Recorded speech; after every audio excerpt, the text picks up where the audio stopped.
What's up, guys? Welcome back to another episode of the Spawn Point podcast. That was kind of loud. I heard that in my own ears when I said that, but really excited. I'm excited. Hell yeah, dude!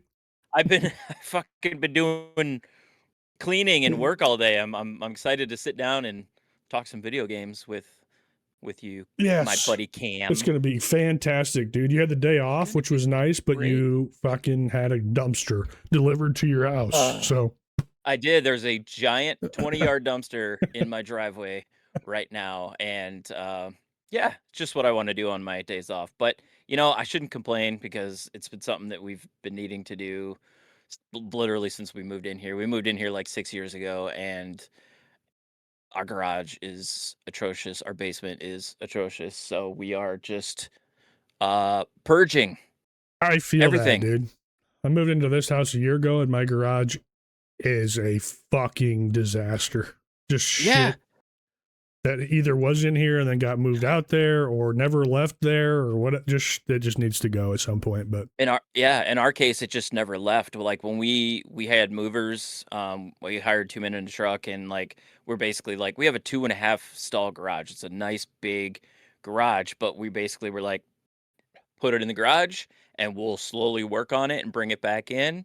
And we never did. Got what you needed. And we the rest brought of the yeah. essentials, and the rest of the shit's just been sitting out here. And at this point, 6 years later, if we haven't brought it in the house, we don't need it. Hell yeah, get the fuck. Just make sure you got all your old consoles. But you said they're under your stairs. They're under the stairs. All electronic stuff didn't stay out there. So yeah. Okay, so that's been fun. Yes, wonderful. It is not our regular recording day. It is Friday today, so you're not going to notice, but I'm gone all next week, so we had to pivot a little, but we still have a full show.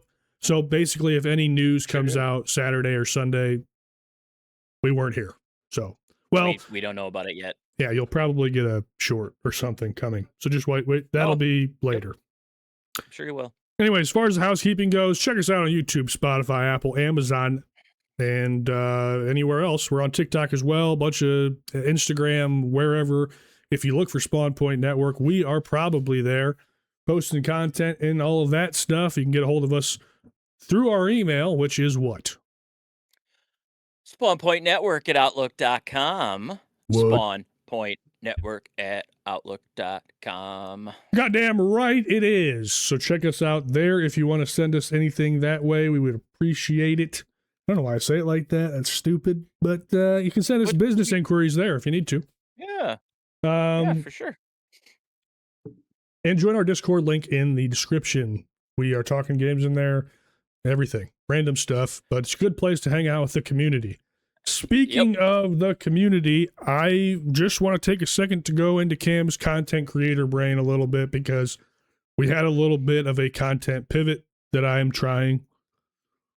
Well, you know what? If you're watching, we're a really small channel. Okay, so I'm trying to make a lot of changes and massive changes all at once. So things are just very fluid around here. So we were doing Did You Know shorts for a while, which were very good. They worked well, but they were not very good for building a community, which is what we're actually trying to do, right? They were cool to scroll on them, see something about a game you love, and then hit the heart and scroll on by. That works great for that. But what was happening?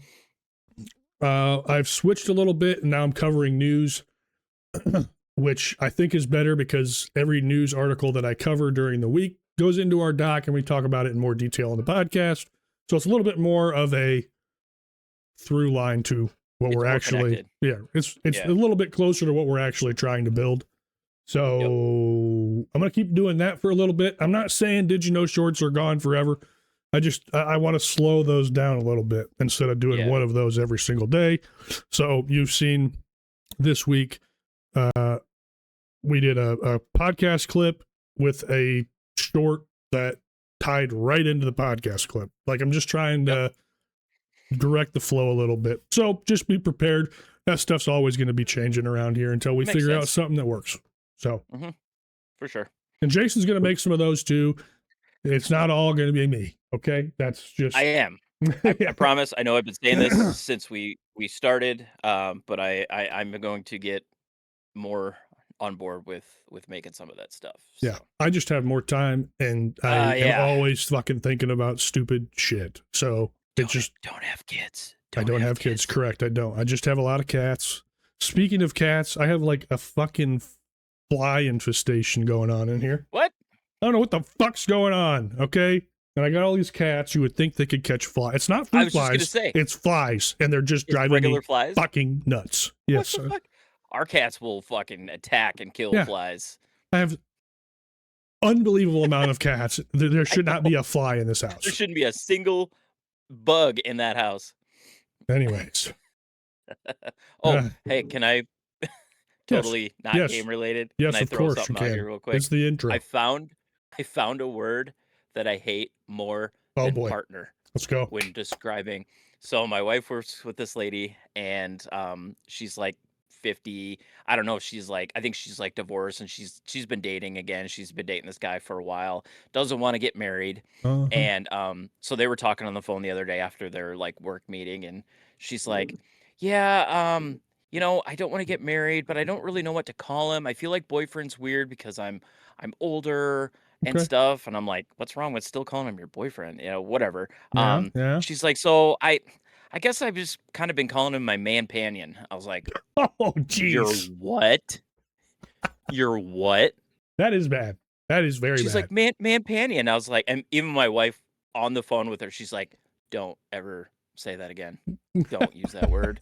That is the where I and it actually took me a minute. I'm like, what the fuck does man-panion? I'm like, oh, like a male companion. I was like, that's awful. That is Don't awful. ever say That that. is awful. Hot take though So, here incoming. You know what? I kind of uh-oh. agree What's with that? her a little bit on the boyfriend thing when you're old. That does Really? seem weird. I agree with that a little bit. So in her case, I think partner works. I honestly, I mean, if it's partner or man-panion, partner all fucking day.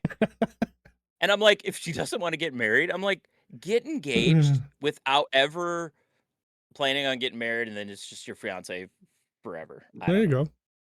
I was just Jason like, don't like what? Jason just do not like this. This is a crow at his ass. It's just I don't. never ending. I I love don't it. like it. I love it. I think it's hilarious. You love it. I hate it.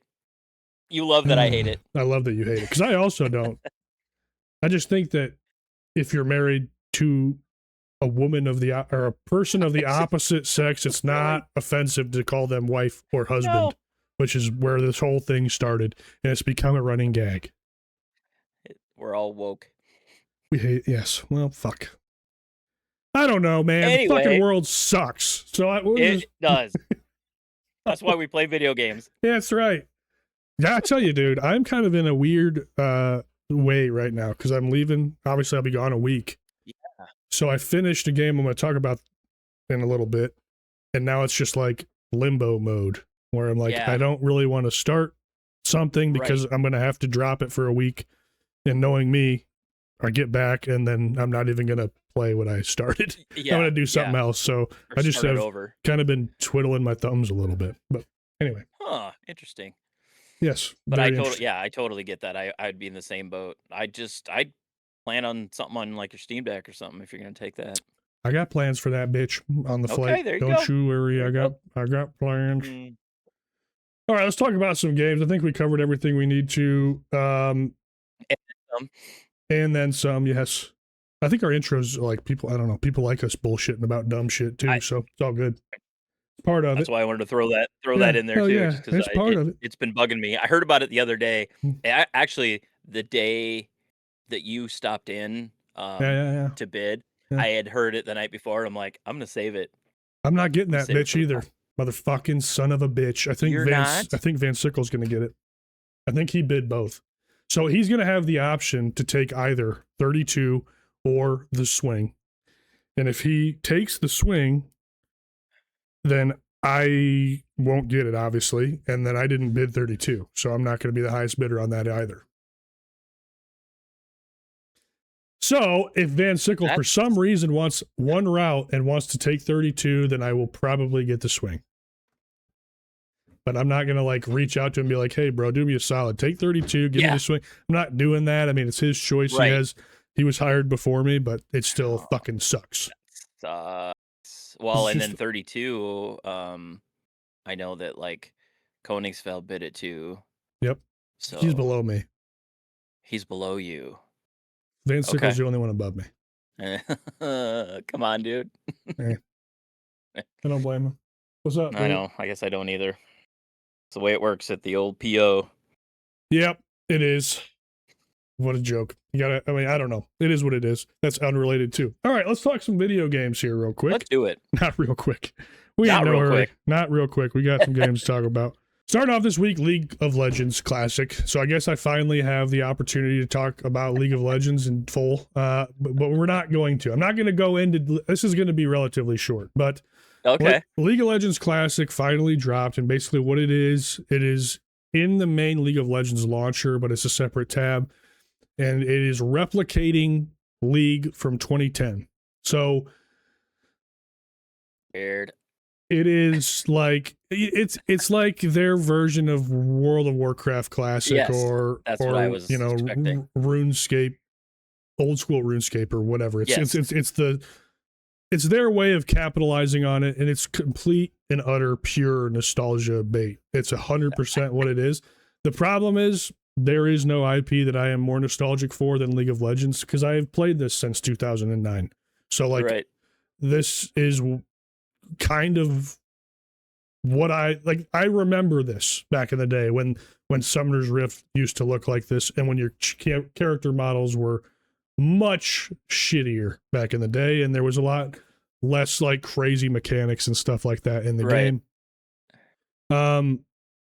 So League of Legends is a top-down isometric MOBA, massive online battle arena game. You play Battle with Arena. you play online with 4 other teammates against a team of 5, and you push into the enemy territory by destroying towers on your way to destroying their nexus, which ends the game, and then you queue up and do it again. For some reason, it's unbelievably addicting if you learn the mechanics, but it is one of the hardest games to get started in, because there is a very high skill floor, so you have to kind of have a lot of patience to like understand everything going on. It's not like a game you can pick up and play, but when you do and you like get into it, it's like crack. You can't break away Crack. from it without needing a sedative. You know what I mean? It's fucked up. So, Nice.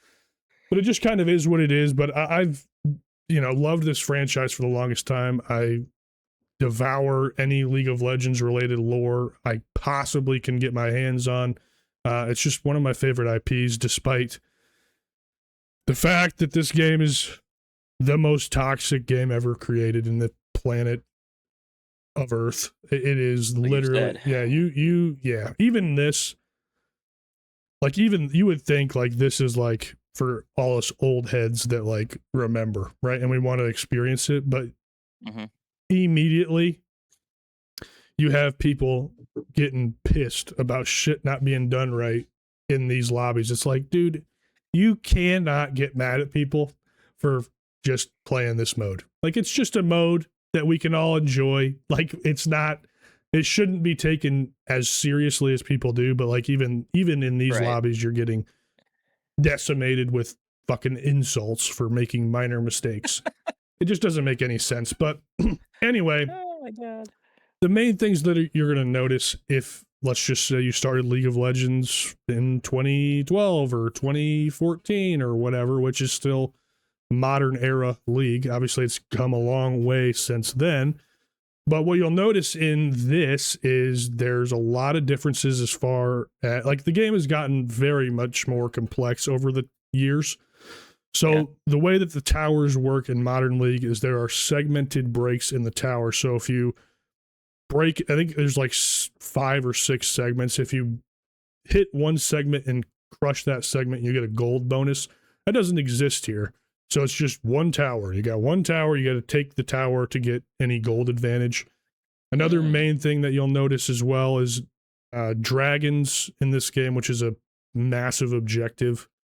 I know you played Smite. I'm trying to think of what the fuck the Right. comparison That's the is. closest. Yeah, there's a comparison monster in Smite that's like it gives your team buffs, right? So Yeah. Yeah. they reworked Dragon and I can't even remember when this was, honestly. It might have been 2012 that they reworked Dragon.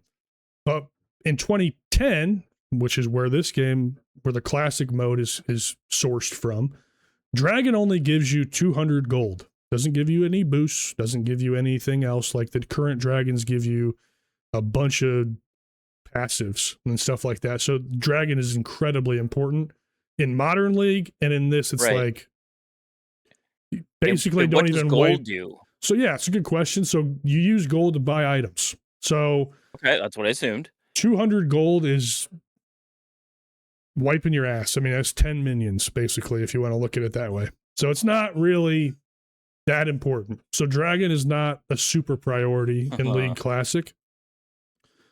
But Baron, which, again, that's also been everything.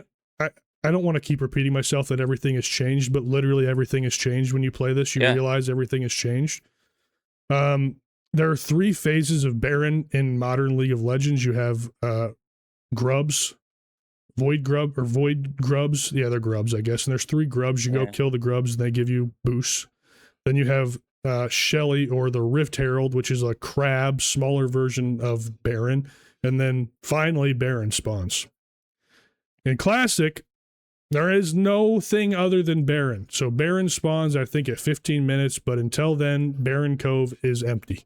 Right? So there's a lot less objectives on the map that you're constantly having to think about while you're playing the game, and trying to make sure that you have your lane positioned in the proper way. So if the jungle character comes top and wants to take whatever objective, you don't have to think about where your creeps are on the fucking wave and shit. Like all of Right. that is very macro level League of Legends, but like Yeah. it's not as complex as it was back in the day. So there's something novel about visiting it again. And a lot of item changes, obviously, as well, because items now are way different than they were back then, which is great for me. I mean, as I'm playing through this, I'm just reminiscing constantly about Yeah. some of the items that I remember using. In particular, the mana potion, which I know sounds fucking stupid, but like they got rid of mana potions 15 years ago, and my buddy Hysterical Ant and I always seem to need a mana potion still when we play Modern League of Legends, and we always like complain about not having the option. And then I opened the shop tab and the fucking mana potion was there, and I had this moment and I was busting up laughing, and I posted it in the Discord. It was just like it just really got me good, honestly, when I saw that in there. So it's kind of fun to be able That's to funny. utilize that again. Yeah. But it's cool, it's well implemented. But here's what I'm going to say about this. It's cool for what it is, but it's not like this is the way League is going to be played now. You know what I'm saying? Oh, Like for sure. it hits for a while. It's going to hit for a while. Like I'm going to continue to just be in there and live in it for a little bit. Yeah. But this is not, I don't know how to explain it. It's literally just a novelty. That's all I'm going to say. It's not Okay. like it's people are going to only play League. I'm sure people will only play League Classic or whatever, but I think it even mentioned in that this is only temporary and it's going to go away. Which is League being League, and there's a Yep. long history of modes being removed from this game that shouldn't have never been removed. Twisted Tree Line was a 3v3 mode that I still miss and think about every single day, because it's so much easier for me to grab 2 people and play a ranked game Oh, on a for 3v3 sure. map than it is to fucking, whatever. Yep. So it's cool, it's novel, it's fun to experience again. I think if you played back then, you should dive back in just to relive it, because Just for it that hits nostalgia hard. hit. Yeah, it hits hard as hell. Yeah. But that's kind of it. Okay. It is a nostalgia. Yeah. I'm sure that's what their That's plan was too. 100%. Oh, and Yeah. also like Keep people back in. yeah, so I'm going way too far into this because people don't give 2 fucks about League, and I understand that, but there is a new system as far as outside of the match. There's a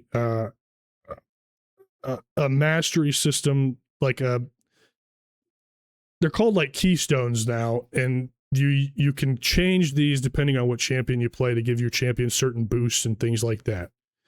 In old League of Legends, you had glyphs and marks, and you had to buy glyphs and marks, and these glyphs were like laid out on this tree, and you had to put the little glyph that you earn into the tree to make your character stronger. It was way more complex. Like, just, it was retarded. It was really badly monetized as well. Like, you had to buy the glyphs and shit like that. Yeah. And it was just a lot more stuff that you had to purchase. And they brought back runes and glyphs, which again is gonna, it's gonna work for somebody like me seeing those old mechanics again. But I do think that they are being monetized again. So it's not like you get all of the, you don't get all of the runes and glyphs. You have to, I haven't gotten far enough yet, because the way that the game introduces you to League Classic is you have to play so many games, and then as you rank up in this specific subset of the game, you start to unlock things. So I've only unlocked the old mastery system with the marks, but I unlock runes like within the next couple games or whatever. So maybe that's a little different, but again, all of those systems are old. But I think that you might have to either spend the in-game currency that you acquire, which is blue essence, or maybe buy these glyphs. And if that's the case, that's really bad. So that's bad, because like you said, this is only like a temporary thing, and then what happens if you spend real money? Just bye-bye? You could take that and put it into about everything here, because that, I mean, I've spent so much money on skins, and when League dies, they're all gone. It's not gonna do no good. That's true. But you know, I don't know, because be smart with your money. Yeah, be smart with your money for sure.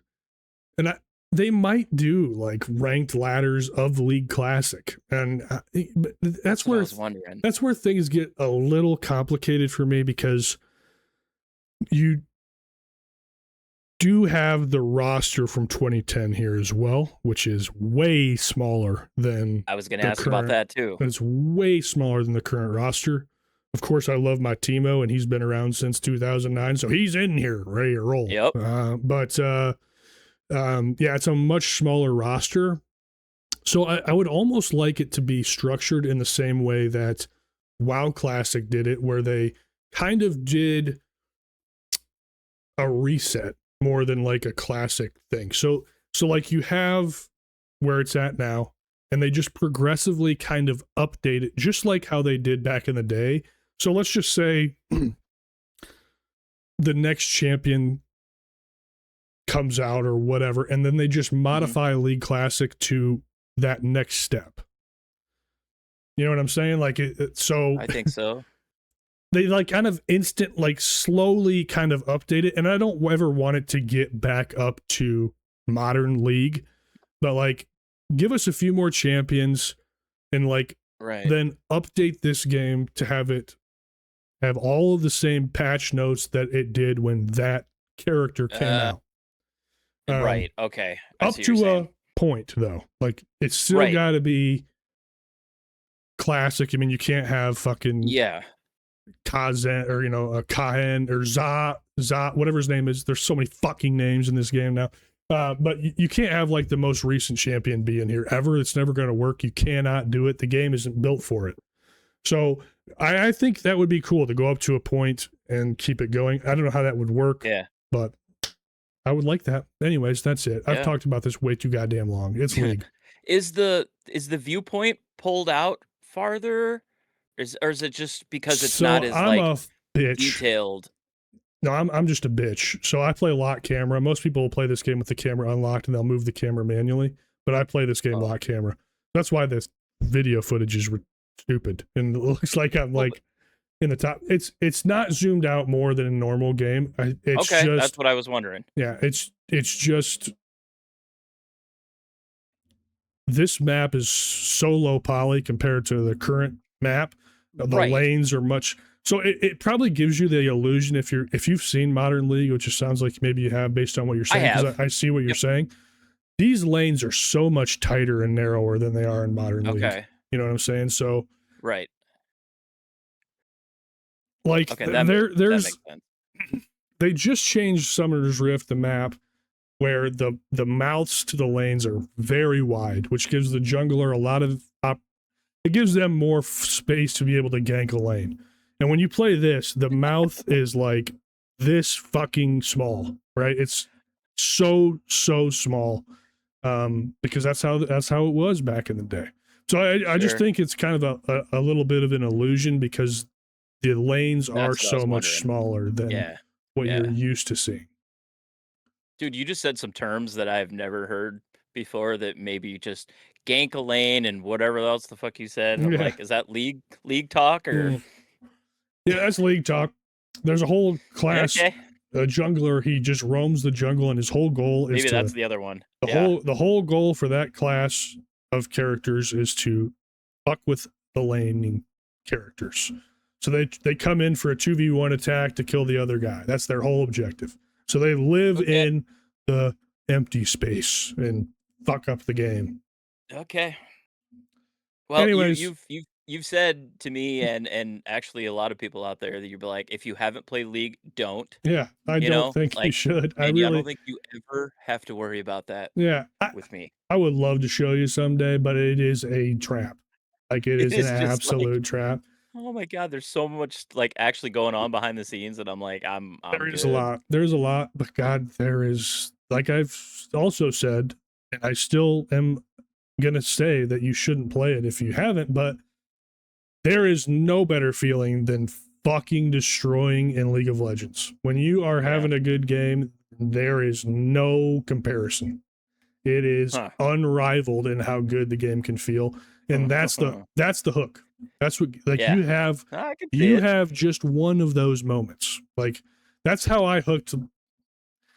I still don't know how I hooked my buddy Larry into this game. I've mentioned him before. He's a Yep. redneck road worker, Yep. just the complete polar opposite of someone that you would think would play this type of game. But I would go in with him, and there's the bot lane is set up as an AD carry, so a ranged AD, attack damage dealing character, and with them is a support, and the support is just there to empower the carry, right? They don't take kills, they don't take minions, they don't get gold really. They're just there to make that character that they're laning with really fucking strong. So like I played with him and he had a fucking unbelievable game that he thought he was doing really well, but behind the scenes it was me like manipulating where the enemies were going to be standing so he could get free shots off and stuff like that. Right. But he had that game, and ever since then he's never been able to shake it. He- Like you oh, just that's funny. have that one match in this game and it fucking ruins you. but Okay. but it feels great. Anyway, that's Yeah. way too much about League of Legends. If you want to see League of Legends footage, I did upload a video to Spawn Point channel of Yep. me playing as Teemo. For some reason, my microphone was echoing, and it was unbelievable, but I couldn't fix it. But it's there if you want to watch it. It's there. I destroyed in that game. Fucking destroyed Nice. in that game. It was ridiculous. So check it out if you want. Other than that, God damn it, get away from League of Legends. So let's move on. Okay, so I'll preface this with Splatoon Raiders is still taking up the m- most of my gaming time, but I've As been it should jumping back be. into As it some should old be. stuff and this game is called Riptide GP Renegade. It's been out since like 2016. It's super old. I don't care. I saw it for $2.99 and I'm like, fuck it. I just feel like a dumb Oh racer, yeah, you know. man. I was in the mood for that. So, but yeah, this was developed by a Vector Unit. It's kind of like a spiritual successor to like, your Wave Race or even like your Hydro Thunder, Jet Moto. type. Yeah, yep. It's just like that. But it's still, I mean, for coming out in 2016, still plays very well. It Mm-hmm. still looks fine. I will say like it's very sharp. Everything's very sharp. It's just not super, detailed, you know, compared to like modern racers and stuff. But for what it does just fine.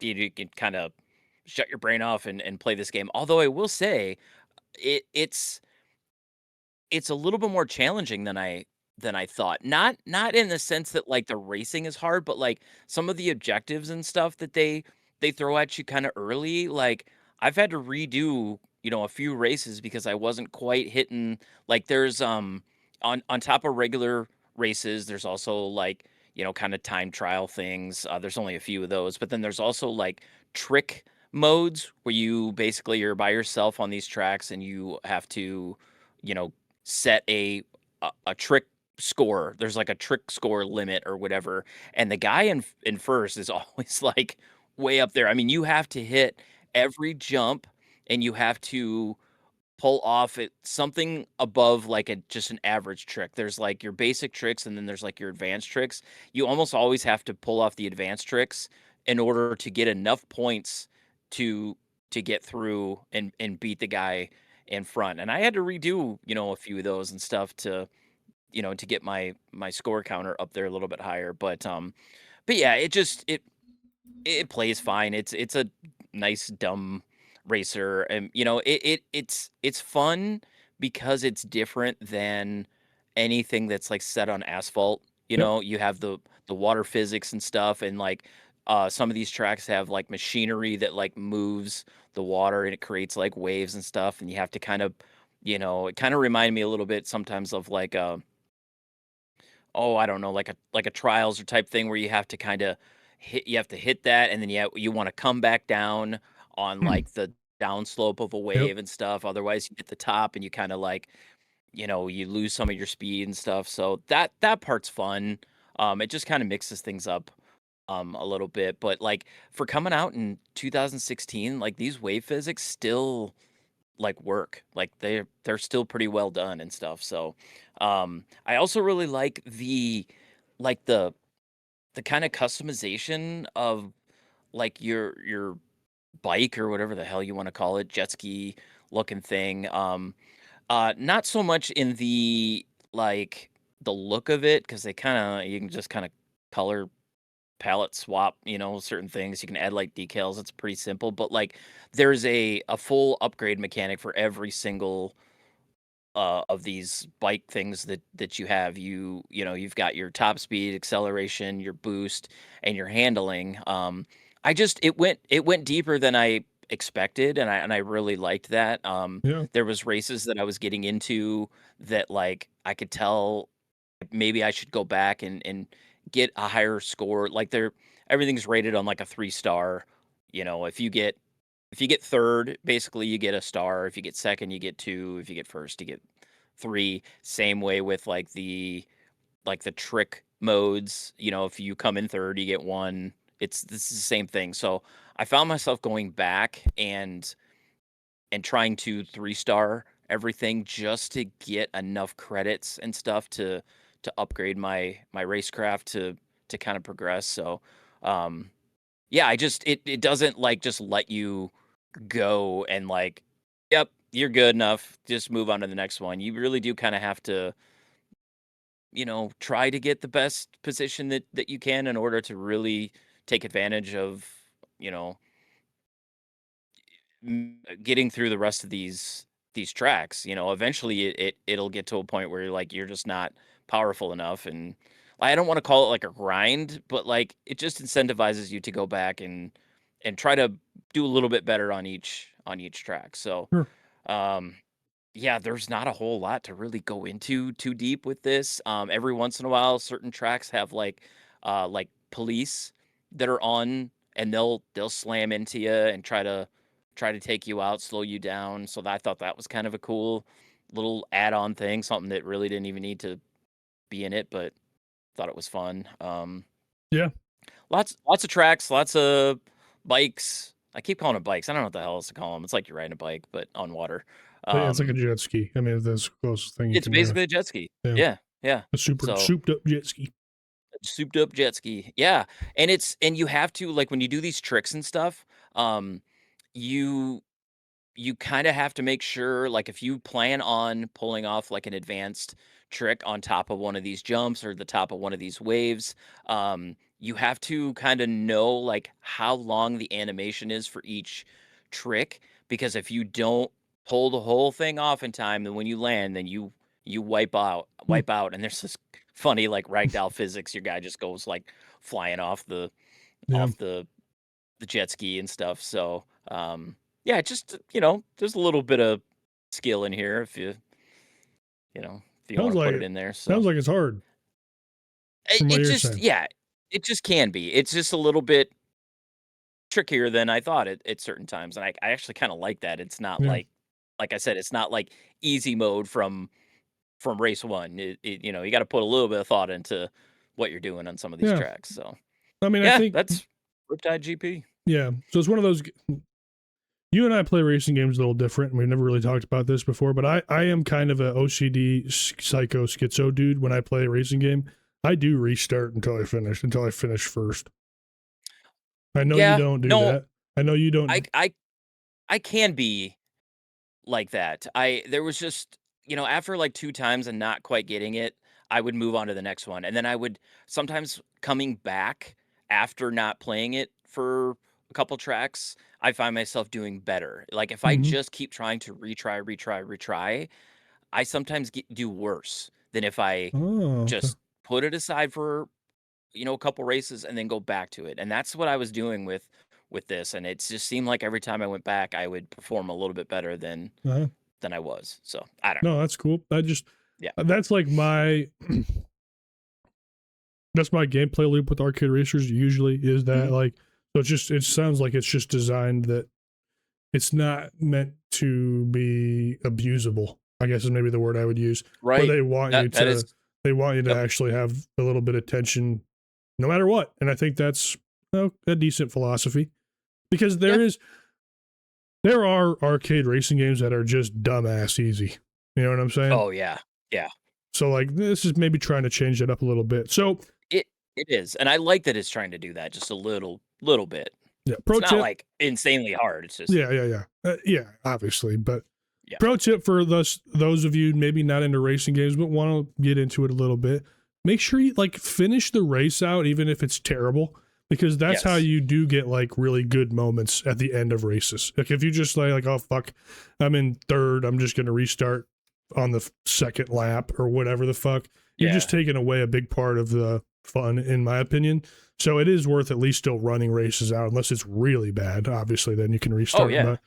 But it is like I don't know. That's just a tip, I guess. But That's true, and most games, I will say too, like, racing games that, arcade racers, it does let you, like, when you're done with the race, if you didn't quite place how you wanted yeah, to, most racers will let you just retry the track, and this does it too, from like, the source right at the screen. end. Yep, You're just like, "Oop, hit a button, yep, retry," but you still get like, you earn, like, credits and yep. stuff, for every place that you get, even if it's a little bit.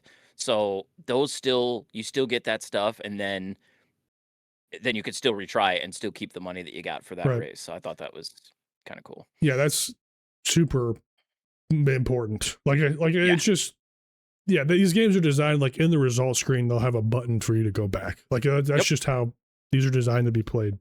And I don't yep. know if everybody knows that. I feel like a lot of people just restart endlessly and not get any currency for it, and then That's just true. keep banging their head against a wall because Well, yeah.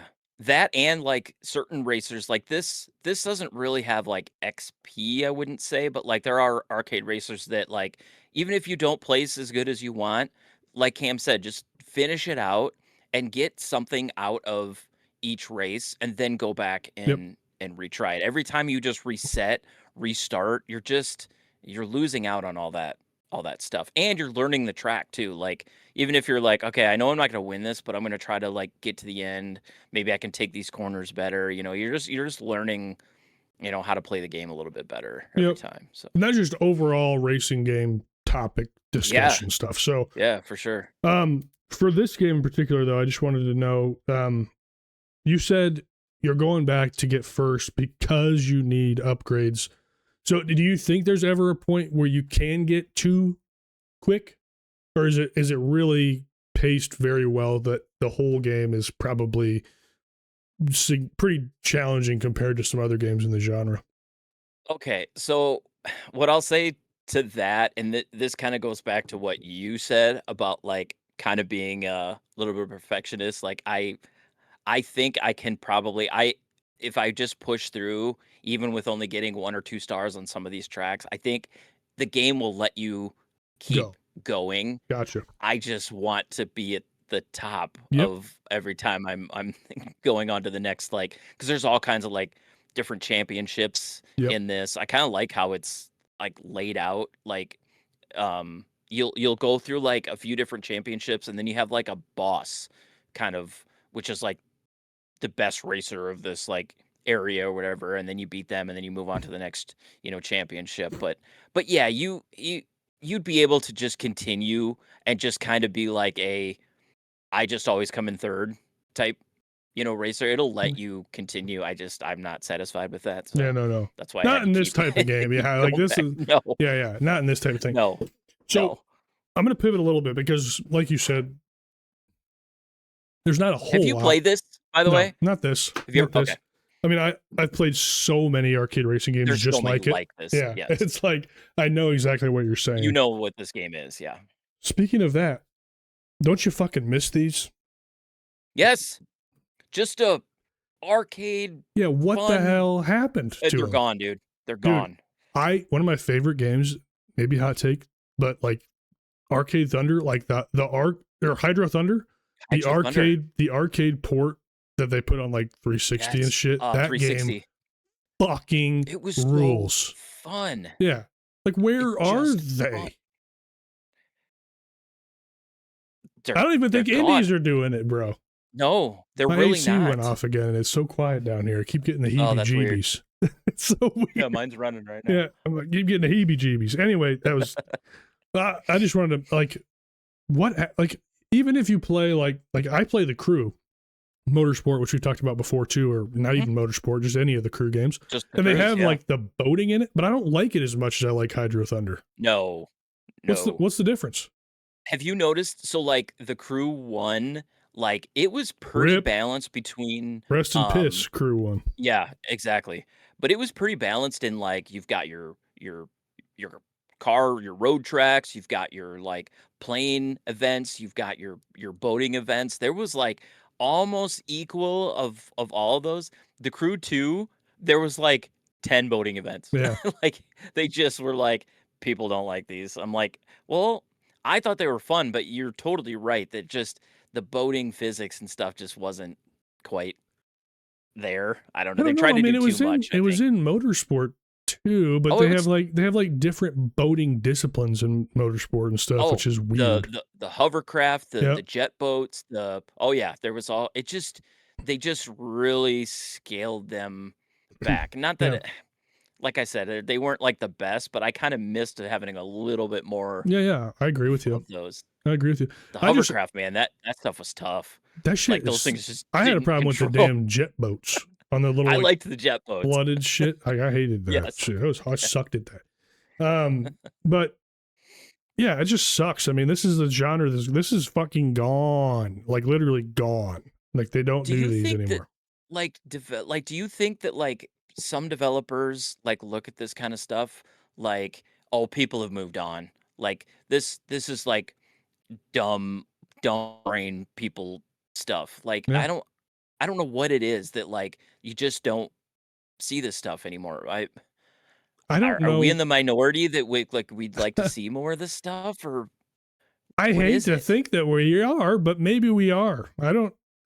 I really don't know. I think that this is a big hole that could be filled by an indie studio, big time. Like I think this is Oh, a yeah. big hole that could be filled. I mean, there's just yeah, I don't know. It's I don't know. Yeah. It's I tough. don't know either, but I'd like to see more of it. I really I would just too. at this point, man, it's been so long, I just don't know if we will unless somebody really, like, tries to make a push, some sort of comeback with this type of thing, but I'd be all on board if they did.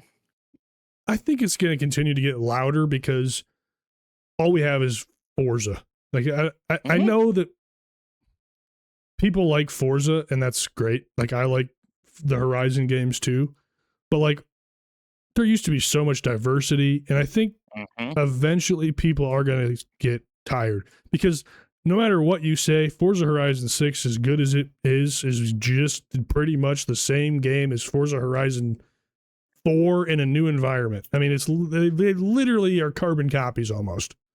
I'm So glad you like, said that. I Forza Horizon 6, I bounced off of so fast yeah, it's the because it same just game. felt the same.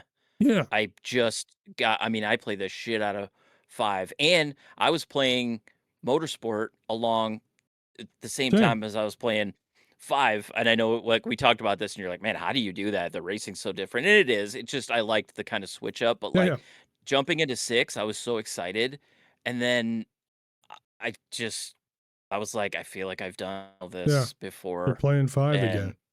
I'm playing 5 again in a different environment, and to be honest, everyone was asking for this Japan setting, and everyone was so excited. It's not that interesting.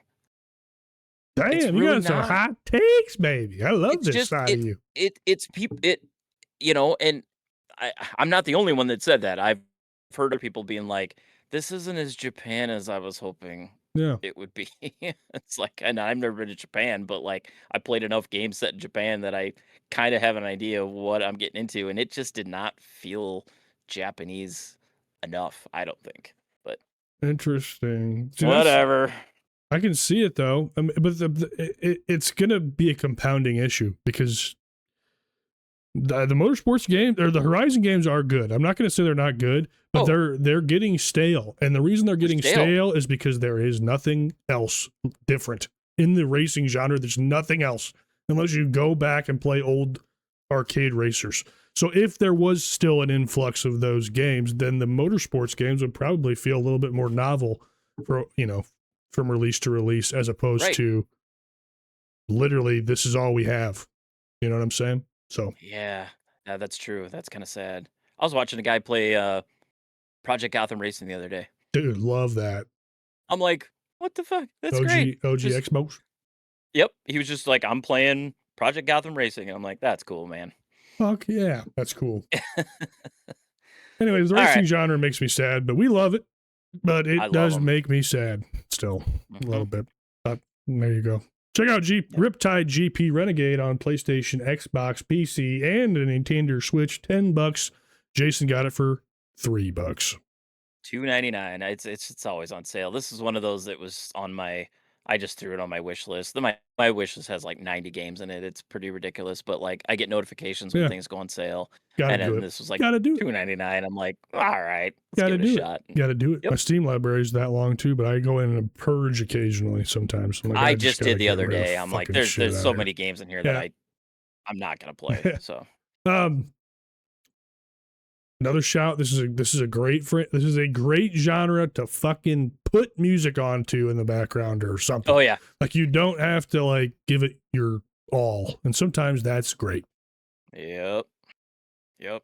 Yeah, All the right, music in this, I will say, is pretty generic. It's just that generic, like, doesn't surprise me. techno stuff with some yeah, it's even, like, the sounds of you know, You know what I've the been environment. craving lately, which is really dumb. I wish they made a Cruisin' USA port. Huh, yeah. Like the original Well, maybe or modern. oh god, I'm there's saying so many I different would love it. iterations of I it. would play an original port of Cruisin' USA, but I would love like a new, like just that gameplay on a Mhm. controller in my house, hanging Yep. out, playing Cruisin' USA, or The something. Like, closest go go ahead. ahead. No, go. I was just gonna say the closest we've gotten to that was I don't know if it was last year or the year before. I think it was 2 years ago at this point, but they released Cruise and Blast. Yeah, what the Have you fuck heard of was that that one? on? What was That that was on? terrible. Oh, it I was played it on the terrible. Switch. Well, okay, Oh it's not no. terrible. It's fine. It just went like bonkers. Like you're like Hmm. the speed, it was just like arcade racing to the max. Like it was like this is almost ridiculous. Like and there's like dinosaurs, running around. It was like I wanted a little bit more of like Hmm. Cruising USA type thing and it went like straight up Well, bonkers. gotcha. Yeah, yeah. It Uh, played fine. It was just like, this is not what I was looking for. So, uh, just got delisted. did it really? Yep. Yep. Sure did. Wow. Okay. Anyway, Weird.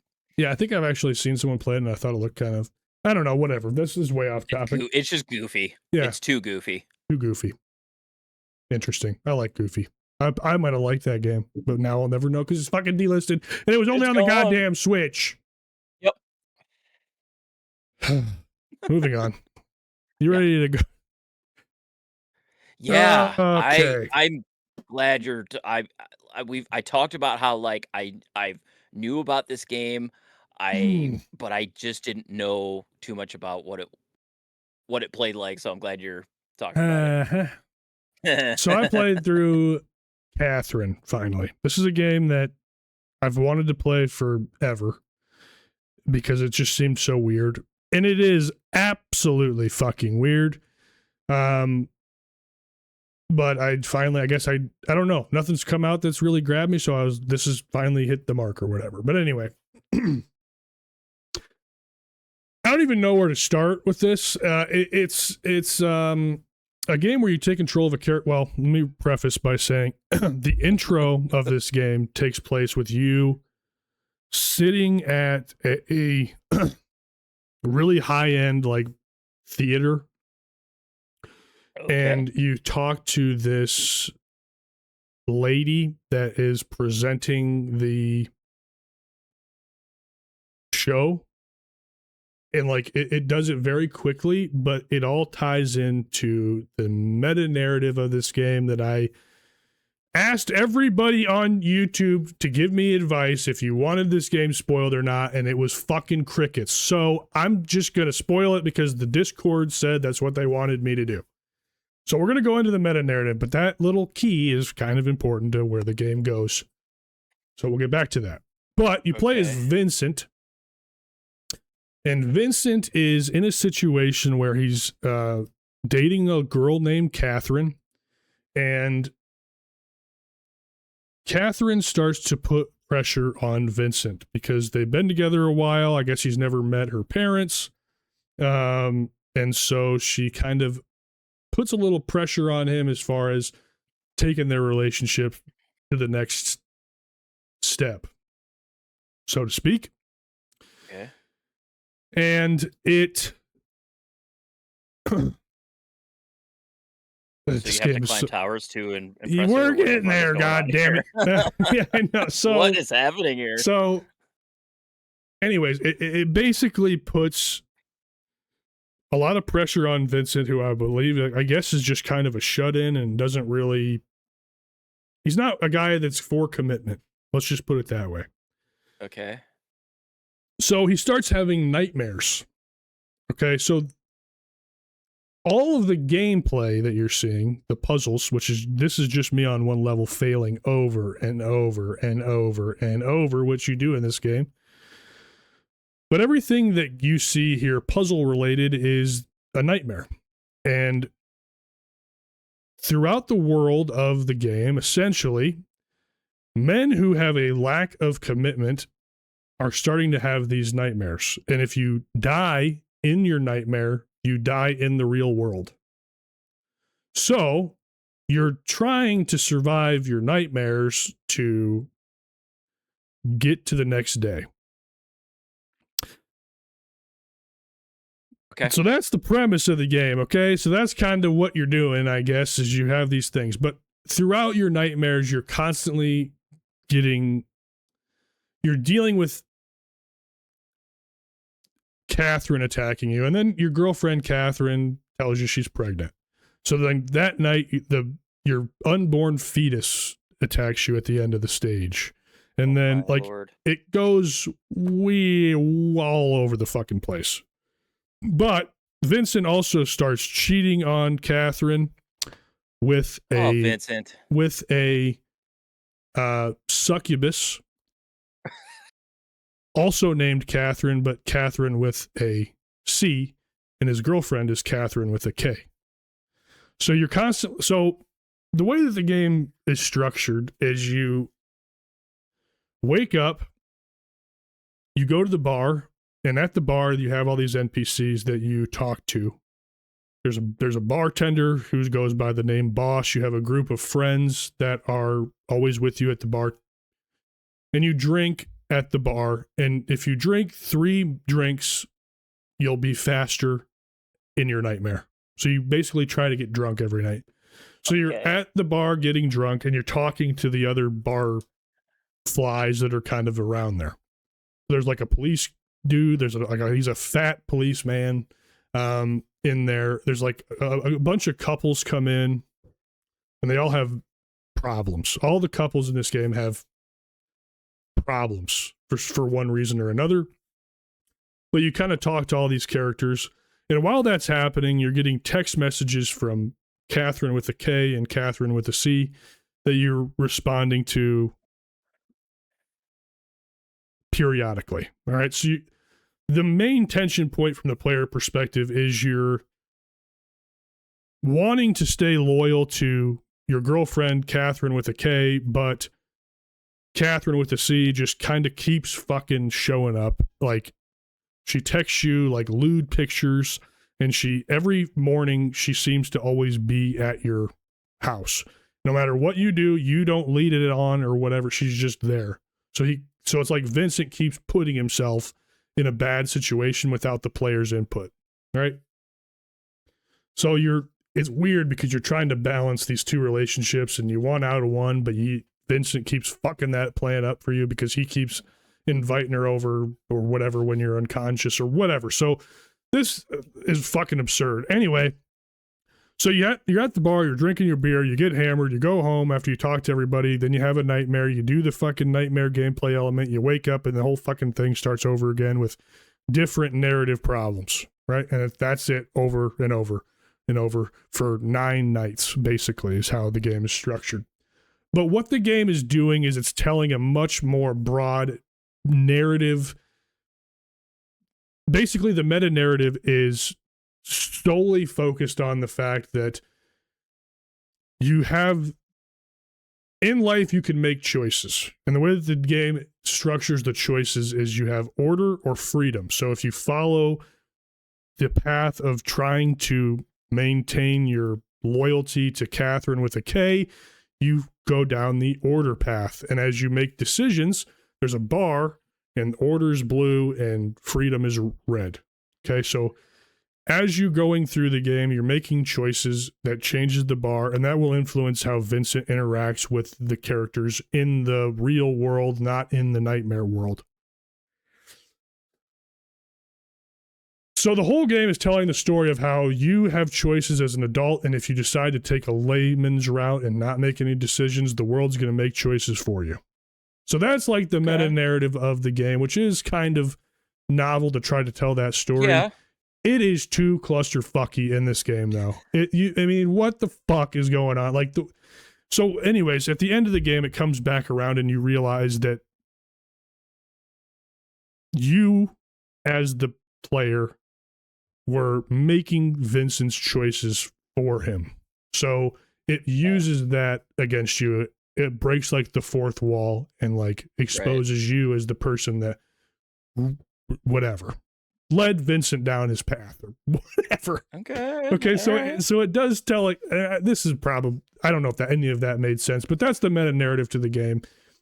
And that's kind of what people love it for, I think, because at the time, very novel, right? Very different, much more, in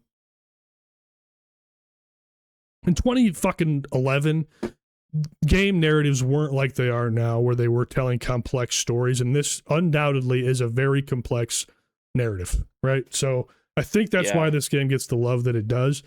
But this game is unfucking believably hard. I can't explain it enough. It is so unbelievably hard. I was like, I'm a gamer. I can play this game on normal. I got to the second night and had to bump it down to easy. Okay.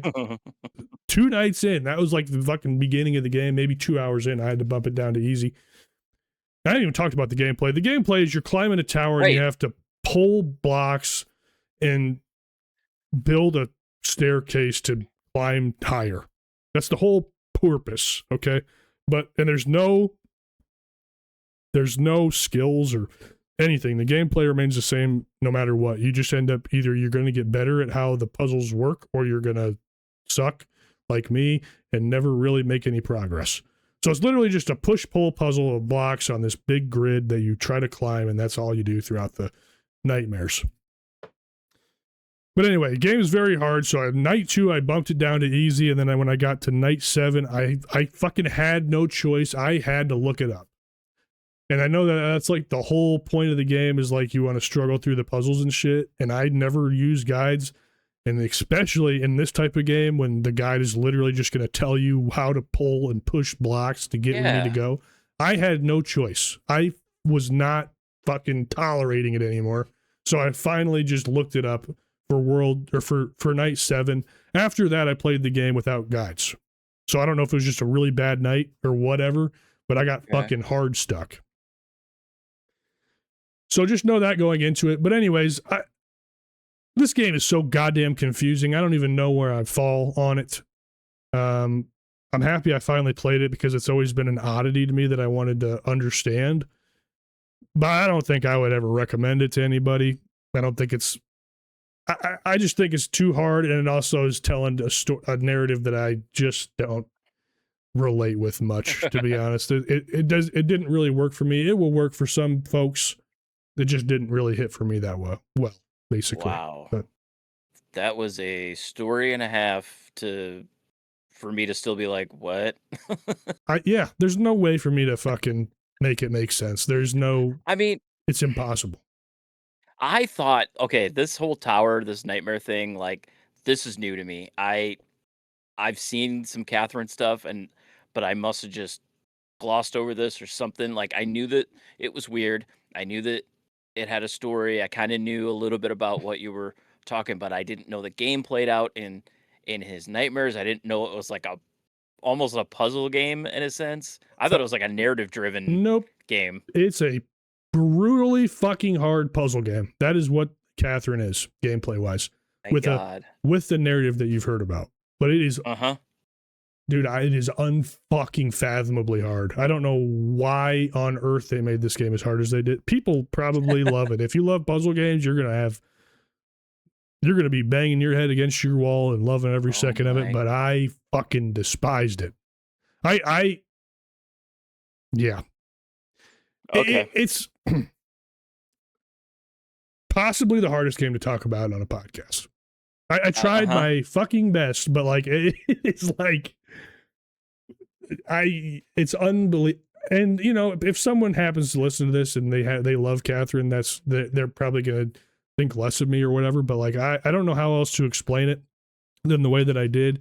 And I just think I think it's more or less the novelty episode, but I think it tells a very strong narrative that wasn't common in this era of gaming. And nowadays that we're so accustomed and acquainted to complex narratives because narratives in gaming have come a long way. I mean, I think if Claire Obscure, and I'm saying it again, I think if Expedition 33's narrative came out in the same year as Catherine did, that would be one of the greatest games of all time.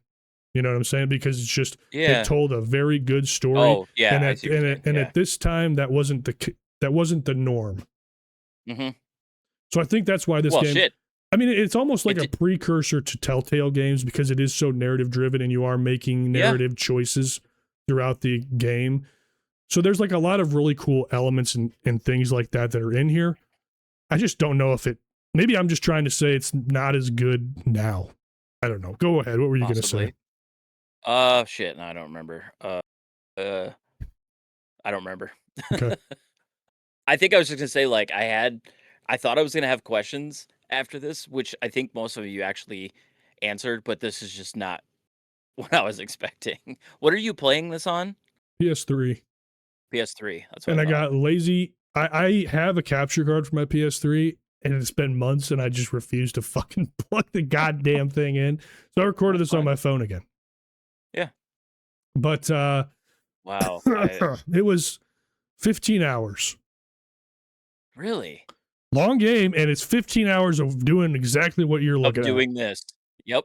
Failing over and over and Oh over my and god. over. I don't And the know way how you got through it. and the way that it works too is like, so in the nightmare you have floors. So it's usually like 3 floors until the final. We already spoiled the narrative. The ninth Yeah. floor is 6 fucking. Flucking. It's 6 fucking floors long. Okay, so it's a really long night on that last night. But it turns out the boss of the bar is a demon, and he's the one that put the curse on you to have these nightmares. So Oh in the my ninth god. night, you have to kill the bartender. Well, not kill the bartender, but you beat the bartender at his own game. And then Catherine, your girlfriend, breaks up with you. Catherine with a K, because she finds out you're cheating. But in reality, Catherine with a C was a summonable from the boss of the bar guy, and you didn't actually cheat because Catherine with a C is not real. Okay.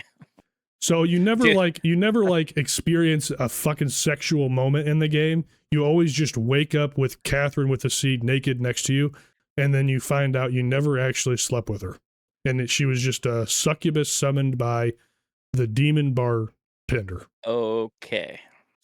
So that's where it goes. Since we just spoiled the entirety of the game, what was I even saying before that? Anyways, I don't know. I'm so lost. yeah, it's a Like, fucked up. I'm not, but I am. Like, I like my weird shit, but like this is too This weird. is fucking weird. But anyway, so yes, it's literally. Oh, that's what I was saying. So the nightmares are structured into floors, and as you land on each floor, you run into sheep, and the sheep are other men that are stuck in the nightmare realm with you that the fucking bartender put on them. So you Oh run my into god. the cop from the bar, and the cop from the bar is in the nightmare too, and you have conversations with him in the real world while also still being in the nightmare world, but they don't put 2 and 2 together that they're talking to each other. And then there's a group of sheep that teach you techniques, and these techniques are just options. And there's Peter, by the way. Shout out Peter. That's awesome. Anyway, And you're right at the top. yeah, no, right when I finish, Peter jumps up. Anyway, you get taught techniques, but it's not skills. It's like, if you're in this situation, watch this little video on how you can work your way out of this situation by doing a spiral staircase by pulling blocks down or whatever. Like, it just teaches you techniques on pulling blocks. Like, that's the whole fucking game. Like, there's no way of making it easier. You just have to fucking grit your teeth and get through it. So anyways, that's Catherine. I'm done talking about it unless you have other questions. Okay. But No, my brain is fried. Just a quick one. So, like, you said you finally had to just look at a guide, and how does a guide work for this? Did it literally tell you like which blocks to pull? Yep. Good lord. So yeah, on that guide, I fucking looked it up. I mean, they're not procedurally generated, so you just go to the guide. I went to what checkpoint I was at. It showed me what the pattern was to pull the blocks out, and I pulled them out and got to the top and moved on with my life. Oh my god. Okay. Yeah. All right. So yeah, I'm good. Good. I think I would be good too if I heard someone explain it the way that I did. I'd be like, okay, I get it. No, I mean, I think you did it probably the best way you could, but even explaining it well is still like, what is happening? Well, I mean, you're here for the narrative, I think, and I told you the narrative. So that's, if you if you really want to experience it, there you go. Just it's not a fantastic gameplay experience. Let's move on. Okay, I'm good. Christest almightist. All right, you got an easy one to talk about here. Yeah, I mean, I would assume so. Okay, so this just came out. Well, this has been out on the PC for a little while. It just came out on the Switch 2 yesterday. Oh, okay. Didn't know that. I had heard about it. I've been kind of following it a little bit. And so I thought I'd give it a shot, and boy, am I glad that I did, because this game is awesome. This game fucks. I played this. This game is. Oh, you did? Yeah. Okay, Jotun Slayer Hordes of Hell. It's a developed by Games Farm, published by Grindstone. It is kind of a Vampire Survivors like Mhm. in a sense, set in what is it, Norse mythology. Yep. Um, so you got all like the Norse, gods and stuff, and there's a whole roster of characters that you can play as. I think I've only played this for about 2 hours, so this is all kind of early Mhm. stuff. But Yeah. man, those first 2 hours have kind of got their got their hooks in me. I think as far as a vampire survivors type, there's so many of these types of games out there. Yeah. This one has come as close to hooking me as actual Vampire Survivors Good. did. I mean, it's just the gameplay and like I'm kind of a sucker for like looking at the stuff that you can get. Mhm. Like it shows you everything that's like available if you just play it and like all the skills, all the every character has their own skill tree, every god has their own, skill tree and like you can see the stuff down the road and it just kind of incentivizes you to keep playing it. Like just keep plugging away and you'll get there and it's just I don't know, it's just set up so well. I think that like I want to keep going in and Oh playing yeah. it and Yep. this is one that like if there's going to be a game right now that's competing with time for from Splatoon Raiders, it's probably going to be Yeah. this to be honest with you. I just love the gameplay loop. I think it looks fantastic. It really reminds me of Diablo 4, Agreed. especially that kind of darker tone, kind of look to it. It it's a Vampire Survivors, like, it is a you're on a map, and you basically are fighting off hordes and hordes of enemies, there's, different control options if you wanna go into them, I mean, by default, it's set to just auto attack, but there is, like, a twin stick mode where you can direct all of your own, projectiles and stuff and fire them off if you want, I haven't gone into that, I think the auto firing works fine Mhm. for this type of game. It kind of it keeps you focused more on like the objectives and stuff. And that's another thing I really liked about this is every map has objectives in them and they're shown as a little blue icon. And you basically just kind of walk your way towards them while fighting off all these hordes of enemies and they're all different types of things like there's like like a spire and like it kind of makes this dome around it and you basically have to kill a certain amount of enemies in this dome. There's things that literally pull like demon things out of the ground and you have to defeat them. There's things that run away from you and you have to chase them down. I like the gameplay loop that this has, uh, with that stuff added on top of it. It gives you a little bit more direction. It feels like you're doing a little bit more than just like trying to survive the 15-20 minute runs that these have. And Yep. then so every map has their own set number of objectives. It starts off with like two or three and then it kind of progresses as you go through and then the final one is you summon the Jotun, the big final boss of each level Mhm.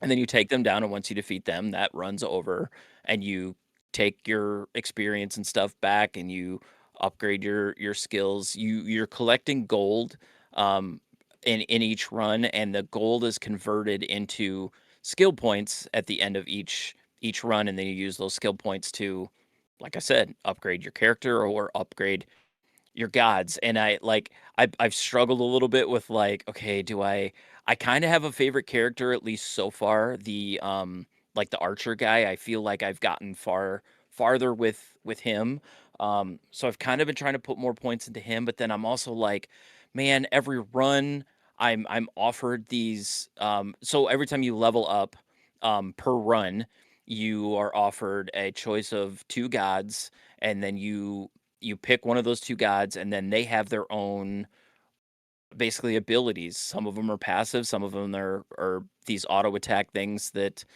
you know, they have different, Zeus, for example, his are all based on lightning or is like hammer. So, like, he has a hammer attack, he has lightning attacks, and sometimes they're literally, like, okay, this if you choose this, it every few seconds it rains down lightning on the map. It takes out, enemies. Or you can do like his passive attacks where when you hit with your regular attack, there's lightning involved in it, and then that lightning can branch off and hit other enemies. So there's just constantly choices and stuff, and I'm really kind of looking at some of these games that I've played in the past. I'm just kind of like, yeah, I leveled up. Next, Mhm. just okay. I'll take the 10% more damage. This one, I'm really kind of like reading and looking like, okay, what would be best for this map? I know what the final boss is, and that's another thing that I've kind of had to factor in as I'm going through here, because like ultimately you're trying to get to the end and beat the final boss. And I have done runs where I'm just like, I'm just gonna try to get the most of um these abilities that all these gods offer, and I ignored like well, this one, your god attacks are all stronger. And I'm just like, no, I want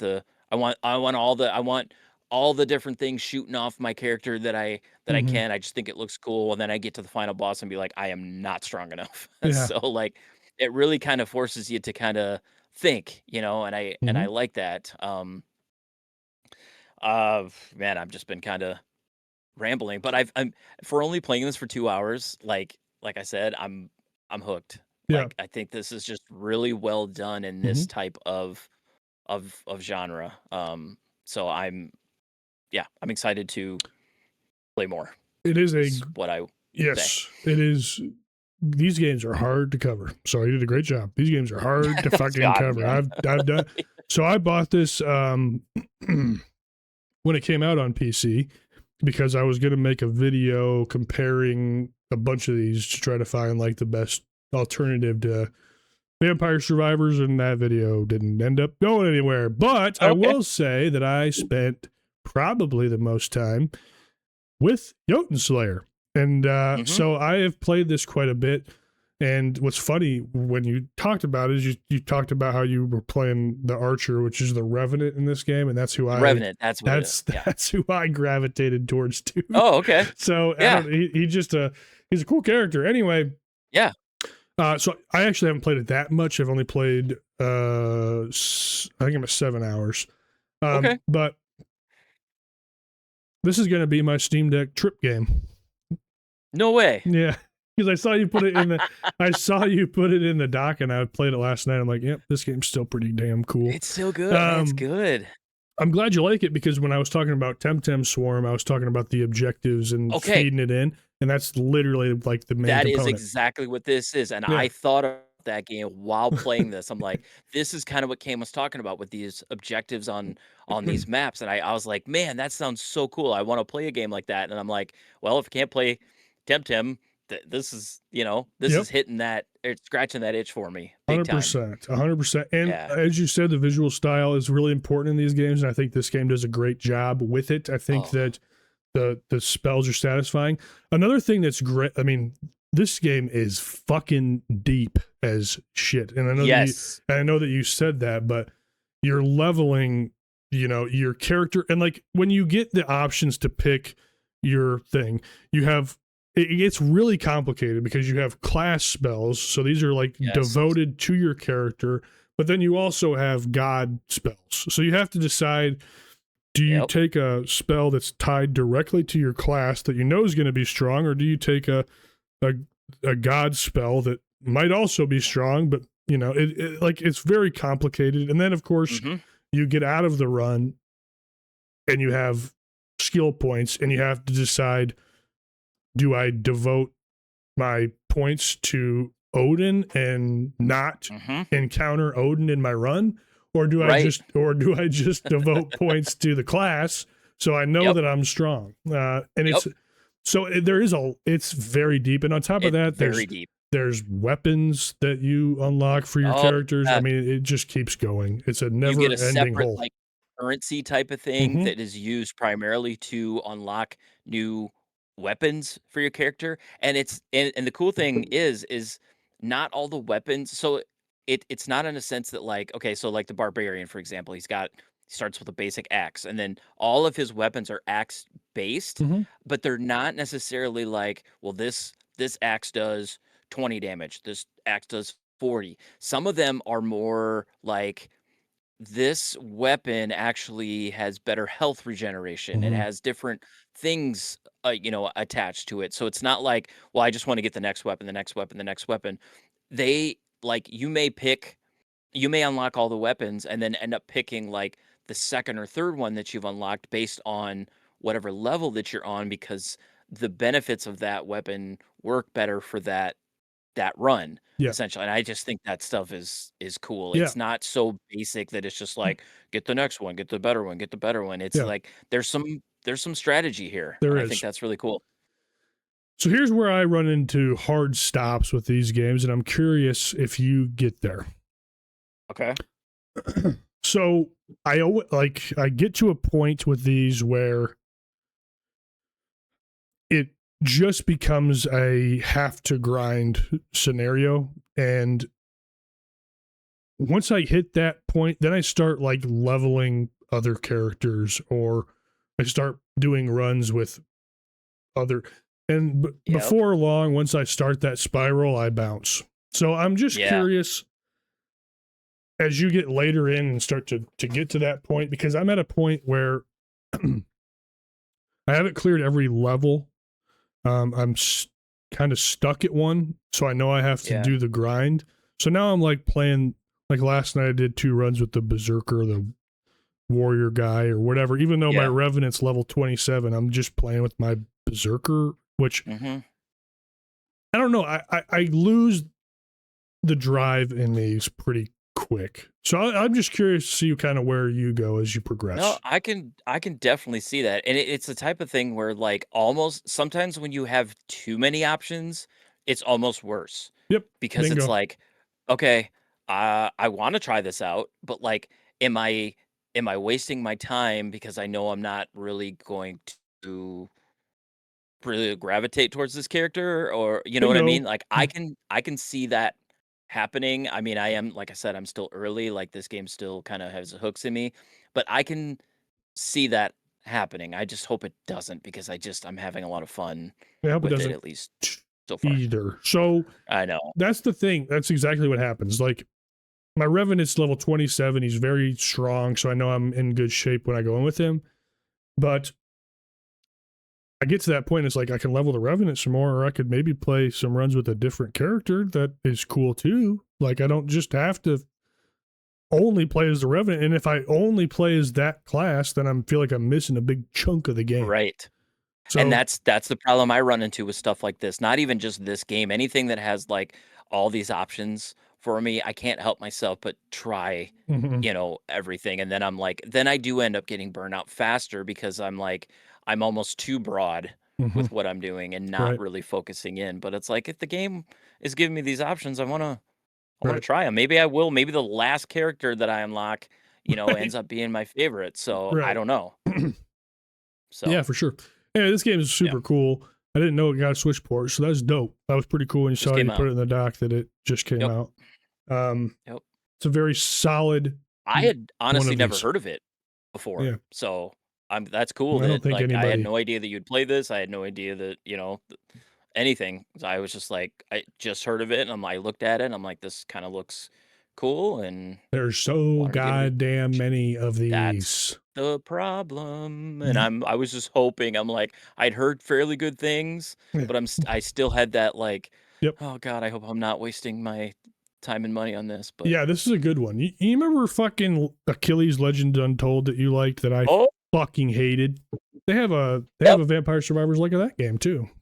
I saw that, I don't know if that's but on the after playing the original, I was like, "I don't think so," because I don't like how that game played like fucking shit. I hated that game. I I was just trying, man. I was God, I trying to, hated that like, I'm game. like, I put the money and the time into this already. I'm gonna try to I ended up bouncing after a while, but yeah, it's just That game fucking the sucked. gameplay wasn't that great. Very bad. I know I It's probably like one talked of the, more you highly did. of it at the time, but now looking back, I'm like, it's not very good.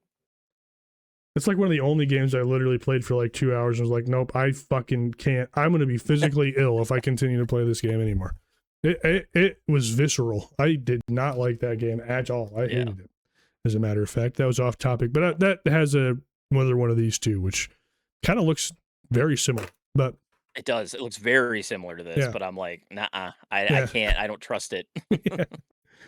I think it would be okay in this format because you're not controlling the character as Maybe. much. But Right. I don't know if I'm going to give it a I chance or still not. don't. Anyways, Well, that's cool. I had no idea that yeah, you had played this, and that's neat. it's a cool game. It's a good Yeah. one. It's one you can recommend in this thing Yes. without it Yes. being a risk. Like it's a good one of these. I For was sure. hoping I wasn't like offbeat here, like in my Yeah, I life was for waiting this. to see what you thought, Yeah. but yeah, you're right. Yeah. You're right where I'm at with it. It's very Good. good. Yeah, it's very good. Yeah.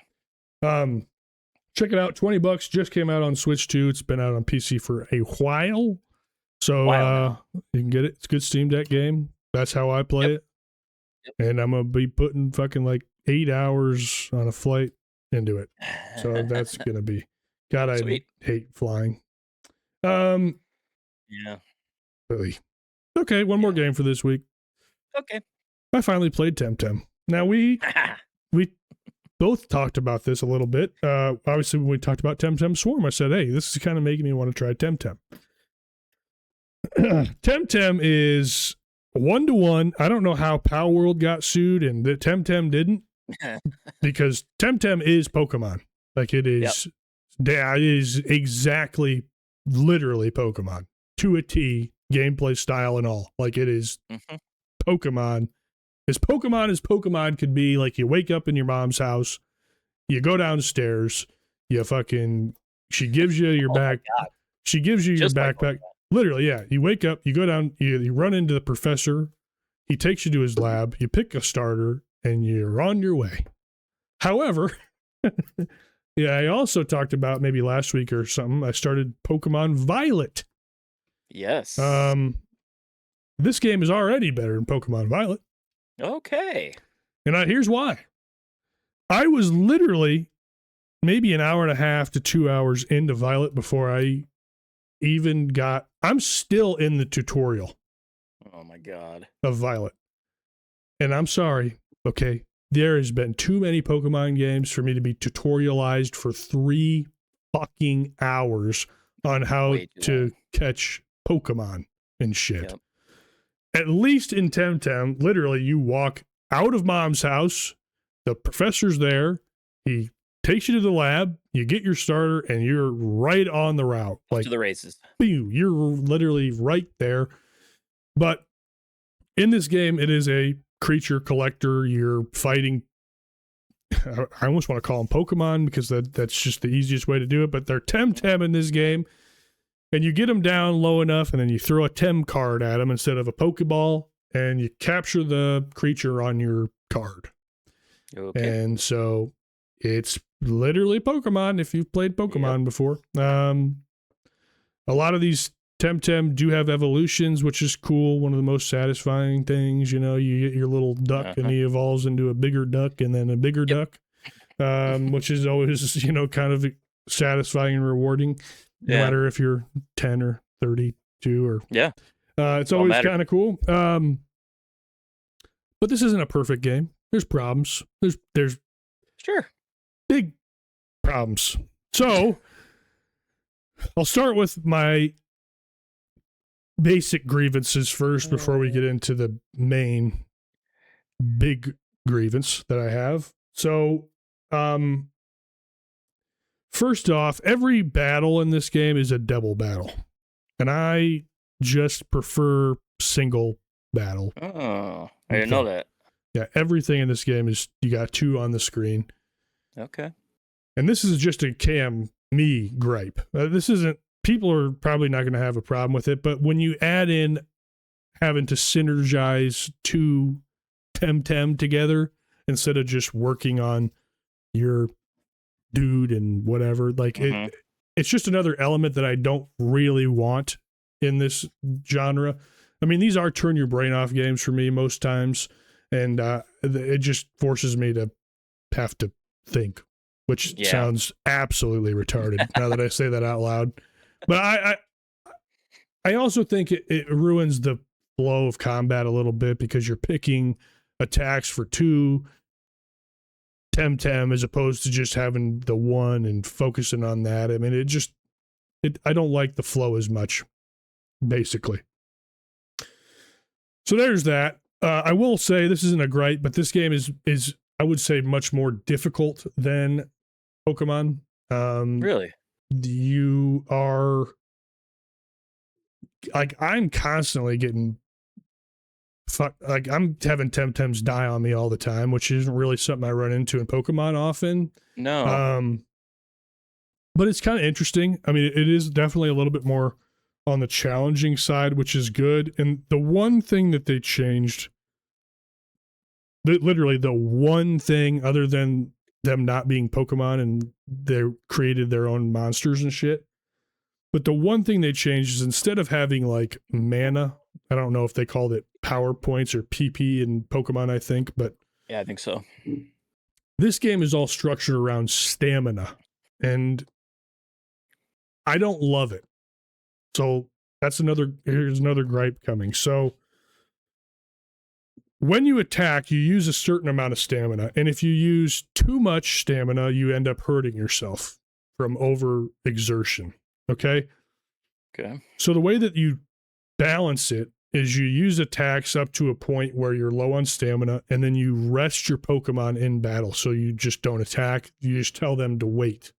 So they don't do an attack, but by waiting, they get their stamina bar back. Okay. So that's their workaround for it. I don't like it as much as just being able to drop an ether on a Pokemon and getting their mana back and being able to just push forward, you know? So Yeah. I don't like that system as much. It's a novel change, like, oh, evolution on screen. It's a novel like change. And I'm glad they did one thing different. Right, different, yeah. But I just prefer Pokemon formula in that regard. Anyways, let's go back to some gripes. So no XP share in this game from the jump. Apparently you can get that later, but XP share is the thing that allows you to fight and level your whole party instead of just the whole thing. Yes. Yeah, instead of just one creature. Now, when Leaf Green and Fire Red came out, and that was like the big hypey shit, and we talked about it when that was Leaf wasn't it Leaf Green and Fire Red? Green and Fire Red. Yep. I kept saying over and over, like, everybody be careful. There ain't XP share in this game. And I learned that I'm in the minority, I guess, with that. Because we would go on break and talk to our coworkers that were pumped about it. Oh, and they were like, I prefer no XP share. And I'm like, why? How? So anyways, I think XP share is fantastic because it allows you to level shit without having to sub them in. So in this game, I am every battle I'm constantly subbing out shit like creatures so I can keep leveling everybody constantly. And it ruins the flow of these fights. It just does. There's no other way around it. Like you're forced to play as these characters that you don't really want to, but you want them in your party. Yeah, and you have to keep them relatively around the same. Like, look at me playing. I am fucking subbing constantly. Yeah, and sometimes it's because they're low, but other times it's just because I need some experience on such and such. I don't like that. I don't like it either. I think it's terrible. I think XP share is the best thing Pokemon has done in years. But we might be in the minority because, like I said, we talked to old school players like Keegan, Shada, like those guys that were really excited. They were both like, I prefer no XP share. And I'm like, you guys are fucking crazy. But anyways, that's here too. So that's just a minor gripe because I might be in the minority. But I guess you said that there's something that what happens? How do you get to where there is XP? I don't know. I just started the game and realized there was an XP share and Googled. I'm like, hey, is there XP share? Or is there a setting I have to set? Yeah, do I bounce off this game now? Yeah, or? Right. Well, I wasn't going to bounce off it, but there's an item apparently you can get from a leader somewhere. So I just saw the again, I don't like guides personally unless I No, absolutely I don't have either, to. but So I got like yeah. the trainer name or the leader name, and it said you have to beat such and such, and then it's available type of thing. And I guess it works differently too. It takes the total value of XP and spreads it across your party Right. instead of Okay. instead of like being like different values like it is in Pokemon. So it still might not even be implemented that well, but even if it's not implemented well, I would At least much it's rather level my something. turds in my party Yeah. without subbing them in. You know what I'm saying? Huh. Yeah. Oh, yeah. I know what you're saying. So that's that. Here's my Interesting. biggest gripe though. My biggest, and this is just stupid. I can't believe Are that you having they, any fun with this game? no, no. My biggest gripe though is this is a online only game. What? That's what I said. I couldn't believe it, dude. It's set up like an MMORPG. So as you're running around, you're running into other I didn't know people that. that are playing the game. It's all online, got to be online to play the game. Why on earth would that be the case? But it is totally online only. And so with that comes when you hit start, there are battle passes. Yeah. Doesn't that make you just want to fucking die inside? So Oh my god. there's a battle pass, and I think that is why a lot of features are kind of missing here because you can buy them and the game's all online. Come on. So that was kind of the final nail for me. Yeah. Um, I still played it after. I mean, it's very obvious from the onset that this game is all online when you start, but I still wanted to like figure out if maybe it was different enough for me to be interested. I don't think I am. No. There's no. I can't trust a game like this if it's got a battle pass in it and there's shit that would make the experience better locked behind a level 11 in this certain season. I can't. I physically can't be bothered. You know what I'm No. saying? Like Oh yeah. it's a genre. It does not belong in this at all. At all. And it ruins the entirety of the thing. And I think that the game is Oh. separated, like you can play the campaign through and then it becomes a MMORPG thing. MMO type thing. Yeah. Yeah. I did. Weird. You can fucking keep it, dude. All right. Like Yeah. I did not know any of that. if it was all single player, I would be much happier. But the fact that yeah, no. So yeah, I'm done with it because of that. Yeah. so Oh, I can totally see that. so that's where I'm at with that. Good lord. There's What are you Temtem playing this on? PS5. PS5? Okay. Is this on well, because this is on Switch It is. It's too. on Like, PC as well. And you know what's even more awful? It's not fucking free to play. This game is $45. yeah. I knew that. That's ridiculous. Horrible. I just look at It, I so Pokemon, yep. like it, it's great to play on the go, Great. Yeah. And if this is online, Exact. what are You're you doing? fucking hitting it, dude, because I thought this could be my playing game. Yes. Nope. Oh my god. And the fact that there is season passes in a $45 game like this is bizarre. I mean, it It is criminal almost. it's egregious. It's almost criminal. It's fucking gross. I don't know how people. I don't get it.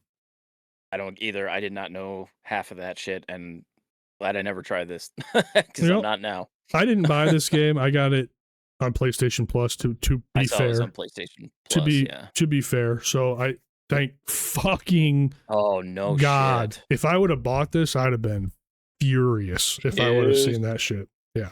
So anyway, that's Temtem. Buyer beware, or wait Yeah. for it to go on a service. I would not buy this ever.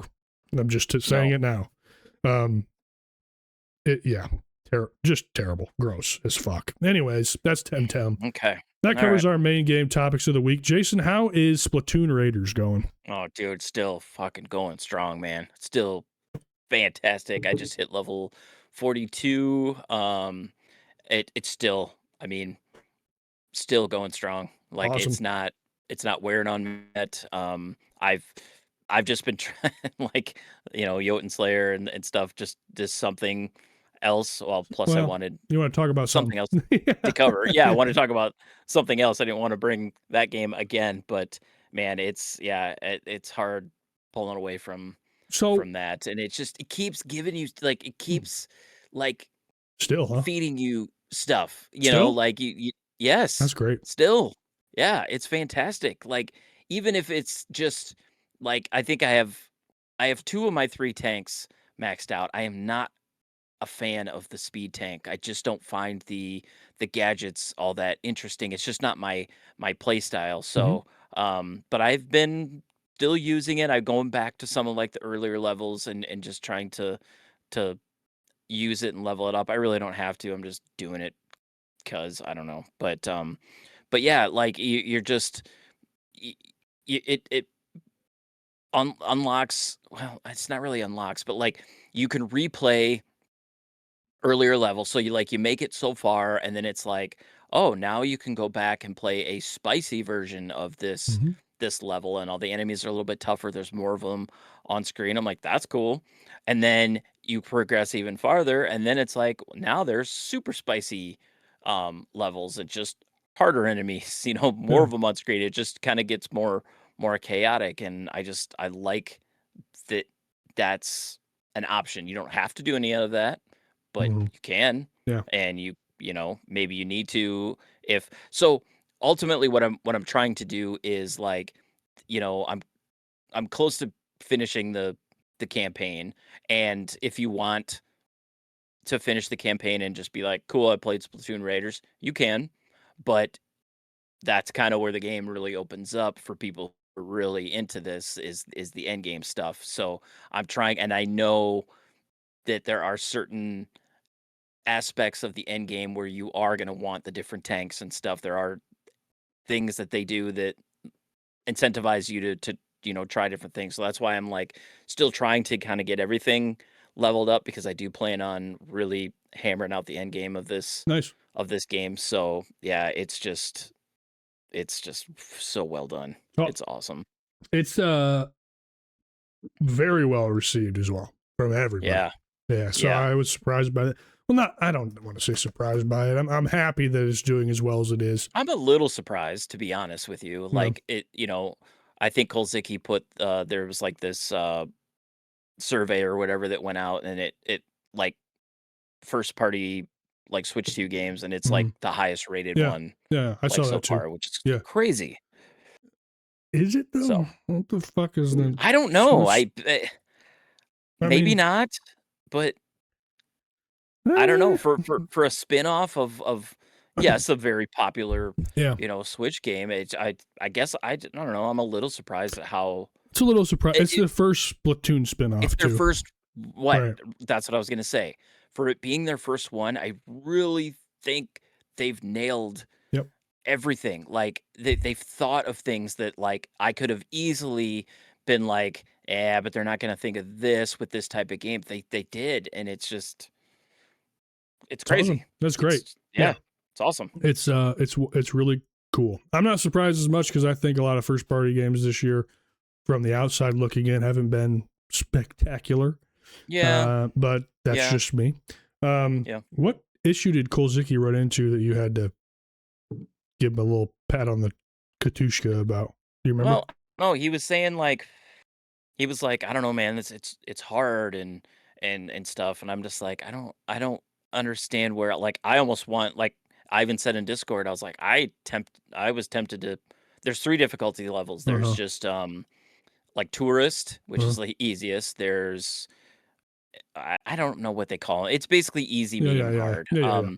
And I've been playing the whole time on normal or medium or whatever, and I've there's times that I'm like, I thought about upping the difficulty, but instead I've just kept moving, because if you just keep moving and progressing, those levels do get harder and harder. Gotcha. But it's never been like And it was just like a lack of him super not hard. using the tanks, maybe you I think, or think something? so. I think Okay. he was maybe like, and maybe that's a me thing, Yeah. like, because I did go so far and then be like, I want to try some of these spicy levels. So and every time you do something, you're gaining experience. Yeah. Hmm. You're getting you're upgrading your gadgets, your tanks. So maybe that's just me, like, you know, retrying some of these levels and stuff, and now I'm to the point where I'm like, through like the first half or probably quarter of it, I every level that I played, I was maybe 1 or 2 levels below like the number, which was totally fine. But now I'm to where in the campaign, I'm like 4 or 5 levels ahead of like the Oh, next one that's yep. unlocked. So maybe that's, like I said, maybe that's a me thing. I'm just having fun with this game, and I've just Yeah. wanted to keep playing these levels. So I was just curious because he's the only person I've heard of that's had any friction. So I just yeah. didn't understand because I hadn't played it. So I was just curious. Well, and like I said, I in the Discord, I was like, man, just keep going, and if Mhm. you're having some troubles, play some of the spicy levels, and you're gaining something for every time you complete these raids, Yeah. and I think that's what he did, and now he's like, yeah, Yeah. I'm back on. He came So back and said that he's back into it and like crack again. So it worked yep, out. I was just sure did, curious. I haven't played and any. that's really the Yeah, only other thing I'm playing. So I know. Yeah, I know. I like uh, like I said at the beginning, I haven't wanted to start anything because I'm about to leave for a week. yep, I tried NASCAR Unleashed. I think that's what it's called. Shit, I don't know. Hold on. NASCAR Unleashed. There's a uh, I can't remember all the different. NASCAR Unleashed Yes. PS3. This game Yep. sucks. Oh, okay. Oh, have you played it? No. Okay. I found maybe my least favorite racing game of all time. This game stinks, bro. It controls like shit. You have to like bang into cars to get boost. It's bad. The tracks suck. Uh, The controls suck, like the drifting mechanic. It wants you to drift, but the drifting feels awful. It you is a don't bad drift video game. NASCAR. No, this game stinks. So, anyways, I Okay. literally just bought it because I wanted this arcade racer. I'm going to buy every arcade Yeah. racer, and that game Yep. stinks. Okay. I didn't play anything else, so Yeah, I didn't either. that's that. Oh, I started playing Lies of P again. I'm still stuck on fucking King of Puppets. Huh. I've already beat that game, preferencing that, by the way, but I'm Yep. having a fucking why I'm having a problem, but that's going to be relevant in our shop talk section when we Yep. cover something that may be coming out for you Switch 2 folk. All right. We have rambled a long time and we still have shop talk to go. So let's go ahead and take a 2 break. hours in. Yeah, let's take a fucking break and we'll be right back with some shop talk. Shop talk's loaded, no map, no plan. Jason's got notes and Cam's gonna rant. Retro modern rumors delays. Somehow we're off topic and underage. So buckle up, chat, we're back in the zone. Hot takes flying like we're all alone. Spawn point rolls and the tangent starts. Fade it down. Let's talk shop. Welcome back to Spawn Point Podcast. We are in the shop talk section, and as we do, I think we forgot last week, but this week we're covering the releases for the month of August since it's August now. Yeah. Crazy. So we are not hitting every fucking game here. We're gonna hit the big boys. I think that's the best way there's a lot in to do here. it. Yeah, August is heavier than I thought it was going to be. it is. And as we continue to get to GTA 6, everything has kind of been front loaded or dumped behind, mostly front loaded. Mostly front loaded. Yeah, people don't want to be behind that game, which makes sense. So these months are getting hammered. And so that's just, that going in. So yeah, September's not looking any better. So. September's looking fucking terrible. Oh my God. It's going to be bad for us. Yeah, for us absolute gaming sickos. Anyway, starting off the month, Beast of Reincarnation, August 4th. Big one. That's a big one. I didn't really realize it snuck I didn't up realize on it was us. that early in August. I didn't either. I haven't heard anything else about it. Either. I was gonna say that. Yeah, weird. So Beast of Yeah. Reincarnation, obviously made by, Jesus Christ. Um, God oh damn my it! You got to be god. kidding me. How can I be? Isn't it Pokemon people? Yeah, but what are they? They're not the Pokemon company. No, it's oh my god, what Holy is wrong with shit, me? we suck, dude. Um, There's a tornado warning. That's got us all fucked up. Game Freak. There. Good Oh, lord. jeez. Thank you. Game Wow. Freak. Holy fuck buckets. I still don't know what that game is yet. So I don't think either. they've showed so much footage that makes no sense. I mean, it makes sense, but like they've showed like 15 different gameplay systems that they showed like Yeah. once and then never again. So I don't know what's going on with that. I have So no clue. I guess we're just gonna have to play it. I think so. I think yeah. Man, I don't know if I'm in the mood for it. I I might know. have to. I know. I don't know if I am either, but Yeah, I might have to just see what happens there, personally. But we'll see. okay. Big Walk's a co-op Friend slap friend slap type game. thing.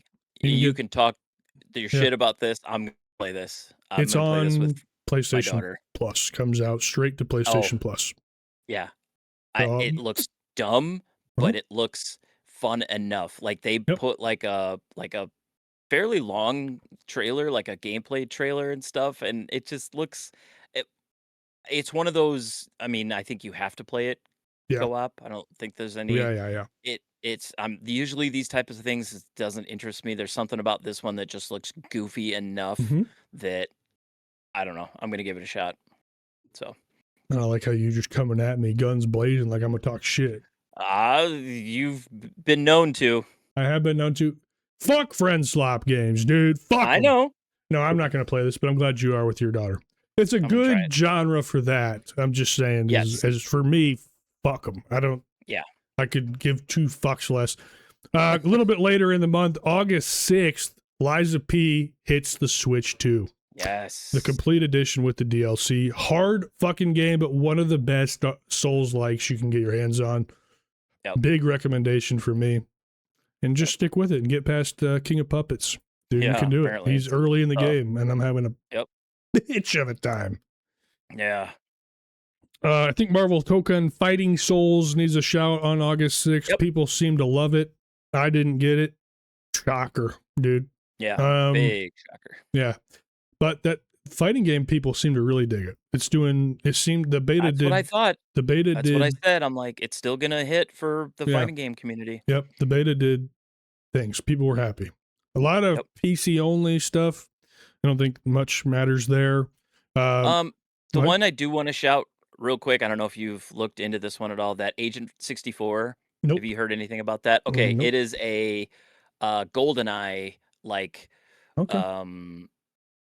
like game. I don't know how else to say it. It's basically an Super, huh? homage Yeah. to GoldenEye. It very retro looking. It does have some slightly modern, obviously playing GoldenEye today is not the same as anything in the last 15 years of, No of shit. Yeah. FPSs. Longer but than that. yeah, longer than that. Yeah. So I don't know. It just looks cool. I wish it was not just PC, but this looks like a type of game that if it does well, like it'll hit other platforms, I'm sure. So. I think so too. I don't like this. I don't like these old FPSs. So yeah, they're different. They're a totally it's, different thing. It's the nostalgia thing for me is Yeah. seeing how it does Yep. look like GoldenEye. So. Yep. No, I'm. That's cool. I just. Yep. I don't have that, so it doesn't really do much for me. But that's still cool. Keep your eyes on it. Yep. On August 11th, and I'm sure it'll sell. And then, like I said, we could definitely see it get ported. Yeah. Oblivion Remaster comes to Switch 2 on the 11th of August. Pretty cool. It's cool. Very cool. Cool. Did you play that on Xbox? I played a lot of it on the Xbox. Yep. It looked Because nice. Oblivion was like I liked Skyrim, but I had like way more hours into Oblivion, so I played it for a while. Yeah. Yeah. Cool. Yep. Switch 2 port hitting finally. That's nice. Clover Yeah. Pit comes out on Switch 2 and PlayStation. This is a interesting gambling roguelike. I've played it on Steam. It's kind of cool. Okay. So keep your eyes on it if you're interested for the 13th of August there. Dust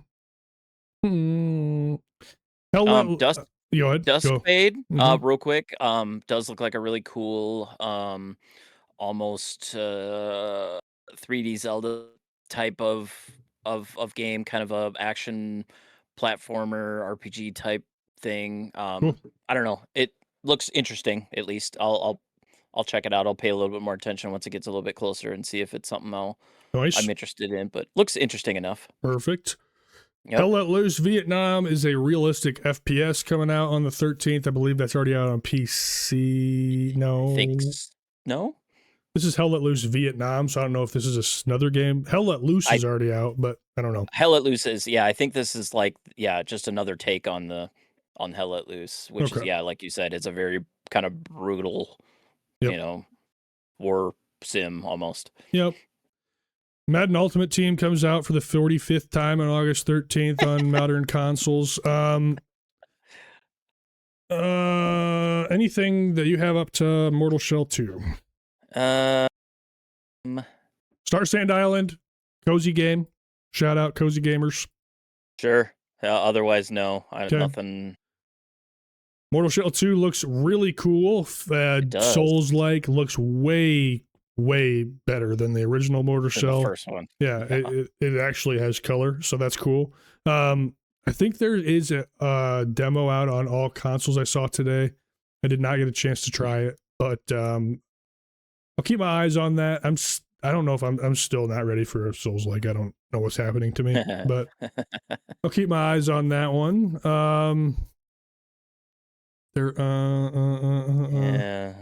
Once Human, I think, isn't that what is that one? I was looking at that. It's a great question for both of us to have. Once Human. Think, it's MMO, third-person shooter MMO, I think. Okay. It's not the one I was thinking of then. You ever play a game, like, not to go off topic here, but go ahead. Take it away.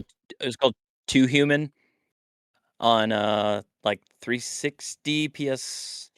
I don't think I ever played it, but I know about it. Oh my god, my brother and I played the Yep. rap out of that. Very, very, like, I mean, graphically it wasn't that crazy, but like it was a very like build, like you wanted to like create like the ultimate build. There were so many different mechanics and stuff for like leveling up, and we just played the crap out of that. So that's anyway. awesome. Hell yeah. Yep. Metal Gear Solid Master Collection Volume 2. That's the collection that includes MGS 4. Oh boy. God, I don't remember where the first one stopped. I can't either. It's hard to say, but I think it's 4 and 5. Okay. I think so. But that's on everything. I have it wish listed. I don't know. Just I'll see. Yeah, I think it's only 4 and 5. That doesn't matter. It might be. Yeah. Captain Tsubasa 2 World Fighters comes out on August 28th. I started the first one. Yeah? Yeah. Yeah? Yeah? Okay. Uh-huh. Cool, man. It's one of those that I've always kind of like looked at and was like, I think I'd like that, but I just never tried them. Yeah, I didn't stick with it long enough to even have an opinion, so we'll just You skipped over Star Wars Zero Company. My bad. What's Star Wars Zero Company? I don't know. Okay. Well, that was great. But Switch 2 owners, it's a big strategy Star Wars game. It's probably not for me. Fucking pass, bro. Yep. Big Souls-like month for the Switch 2. Elden Ring Tarnished Edition hits at the end of the month as well. Finally has a release date. Jeez, holy cripes. There you go. Hopefully that game runs well on there. That's what I'm saying. I'm still hesitant with all of the stuff that's happened with this game in the past. Yep. I hope it runs good on there. It's a lot of people's favorite. Not necessarily mine, but a lot of people love it. So there it is. Good stuff. We can move on to some actual news topics now. Yes. Let us know in the comments down below what you guys are looking forward to this month. I guess Beast Reincarnation is kind of it for me this month. It's That's kind probably of the big one. probably the biggest one. There's a Yeah. couple little ones in there that I'm interested in. So We'll see. We will see. All right, yeah. Jason, go ahead. Take it Okay. away with the So sad moment. yeah. Well, but this is weird. Like this one was weird to me. I was reading through this and I'm like, this is bizarre. So I didn't. Maybe I'm out of the loop, but so the next Far Cry game from Ubisoft originally was going to be a an extraction shooter. What? Did you? Nope. Yeah. God, please, dear. Thank Okay. goodness they got But listen, canceled. this is what's weird about. I'm not even gonna open the article. I read through it. Yep. So they canceled the extraction shooter Far Cry and now are making a new Far Cry game. Thank you. That's beautiful But they news. but the, but the way that they said it was bizarre because they're like, well, we got to cancel. We're canceling the extraction shooter Far Cry, but don't worry, we're going to bring you instead a new Far Cry game. It was like, what? So Yeah. you're doing what you should have done Yeah. from the get go. It was the way they worded it was like, oh, hold your horses. You're getting a new Far Cry game. Like, But we're canceling the Far Cry fantastic. game. Good job, Ubisoft. All right. Yeah. What a bunch of dummies. Anyways, so What? the extraction shooter retarded idea, but also like, thank God, let's cancel more of them. We don't need that. Yes, That's I just didn't our even know opinion. that was a I thing. didn't either, but that's fine with me. I'm tired of Yeah. Far Cry games in general. I kind of am too. Personally, I'm just but- saying, like, at least I mean, Well, yeah. getting a new. At least they're Far Cry sticking game. to it, right? And giving There was a us few that I really did it. Like, I liked oh, what was that one that then they came out with a Far Cry 5? Yeah, Far Cry 5 I thought was pretty good. And then they had that that post-apocalyptic update where it like changed the map. I don't know. I thought that was kind of fun, but that was really the last one that I really spent any time on. I played a little bit of 6 and I was just like, nah. 6 got really weird with like a fucking picking companion and a fucking it got really weird. Yeah, my favorite Far Cry is still 3. I love 3. 3 was fantastic. Yeah. Love 3. I honestly think that was still my favorite as well. That Yeah. it story-wise, everything, the villain, everything about that Voss was dope. kind of hit. Voss was great. That was good. Yep. Anyways, Yep. The Far Cry, I mean, those games haven't changed since fucking No. 2, probably, to be honest. But they're Were you on board with like the hype around the first one? Like the first Far like Cry. that? Yeah. That might have been a little before my time, pal. Oh, okay. Because I was definitely on board with that very first one, and I actually at the time I don't even remember. I think I was still living at home, but we must have had a PC that could play it well enough because I was like, this game is so beautiful. Yeah. Yeah. Yep. So. I can't. Anyway. Yeah, I don't know. It's Yeah. They're Far Cry. I don't know. I don't even say. I don't think I care too much about Far Cry, but I'm glad. Well, listen, we don't like extraction shooters on this show or Battle Royale, so they're going to get shit from us. So that doesn't. That's just how it is. It was the way that they approached that whole thing. Like, unfortunately, we had to cancel this, but instead, get ready. Yeah, like, right. Oh, okay. Get ready for more Far Cry. We had to cancel Far Cry, but get ready for more Far Cry. For more Far Cry. Literally just get ready for what you thought you were going to get in the first place. Yeah, rage bait article. Yeah, basically. I doubt anybody was sitting at the edge of their seat for that extraction shooter. Let's just be honest. Yeah. Next Probably up, was canceled. Yeah, no. Bad genre. Fight me. Yeah. Oddly enough, this came from Nintendo Life, but Capcom stated there's a high likelihood for a Pragmata sequel, which made me not surprised, but I'm very excited. I am very excited as well. You never know with a new IP. It's very I know that's true.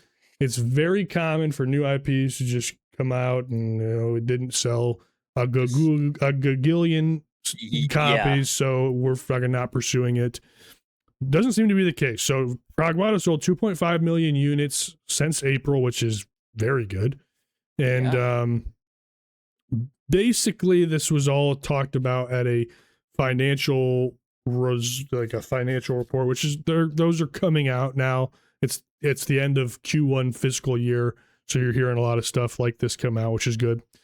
But Capcom's corporate officer just basically said the likelihood of a sequel is high after the title's momentum exceeded expectations, and they are hoping that the IP can be developed into a pillar franchise and a source of longer-term revenue for Capcom. So I think that's great. It just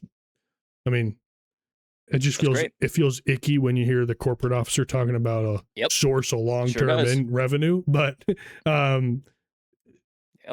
it's just good that we might be getting more. I wanted more of this world. I remember when I finished it, I was upset it was over. So I'm very hopeful that this does come to fruition, even though it ended in a way that will be weird to follow up on. That's the only thing. Like I guess I kind of just fully expected some sort of sequel. But yeah, that ending, I don't know. We'll see. It's going to be weird to follow up on. I mean, there's the secret ending that leads to something, but is that going to be the canon ending? Yeah, I don't know. That's what I was wondering too. But also, I don't know. I'm glad I don't write that game's narrative because I don't even know where I would go. No shit. I don't know where I would go, but either way, that's very cool. And now it's time for Cam to rant like a motherfucker for 15 minutes. So buckle up. Go ahead. Yeah, yes. I saw you put this in here. I saw you made a short about it. I purposely didn't even watch the short, and I didn't look at this because I'm curious to hear now what's going on here. Well, it's everything that we thought was basically they just said everything we thought about on the show. Okay. So we were pretty much surprise. We're smart. Lin Tao during PlayStation's Q1 earnings announcement announced that basically they hear the noise around people not wanting digital only to be the direction that Sony goes in the future, but they're going to continue the course. They're going to stay the course and not make any sudden rash decisions as of now. Okay. She said kind of what we expected. Yeah, it's exactly what we expected. And we theorized because they literally watched GTA 6 digital only crash and burn. Everybody was pissed. Well, pissed to a degree. It's still GTA. Yeah. It's still going to sell fucking shit. But they saw that and still pushed out this initiative to go forward with. She did say that she understands there is an emotional attachment to physical media for collectors that have sentimental value towards their cases and their discs, which is certainly a problem, but not what I would consider the main problem of the digital only future. In my opinion, the abolition of the secondhand market is the biggest issue, and she didn't say anything about that, of course. Of course not. I mentioned in my short that Sony has hard data on new game releases and how they're sold, whether it be digital or physical, because they have that information, but they might not be as up to date on secondhand sales, which is probably not true. That was probably a stupid thing to say. They probably know damn well that secondhand market is still thriving, but they don't get any money from the secondhand market. No, so they don't give two fucks about the secondhand market. So yeah, that's pretty much it. I mean, she just basically came out and said, fuck you guys. Yeah. Yeah. We want to monopolize the market, so get the hell out of here. Who cares? Yep. So that's kind of what happened with that. And then I just saw this as well. Ties into, No, I'm just going to say it ties into the next part. Sony says it's been talking to retailers about its disc-free future and suggests that the U.S.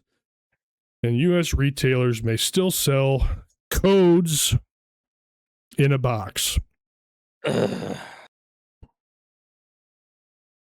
Well, Nintendo already did it. Game key cards. But at least that's a cartridge that you can actually trade back in to a reseller.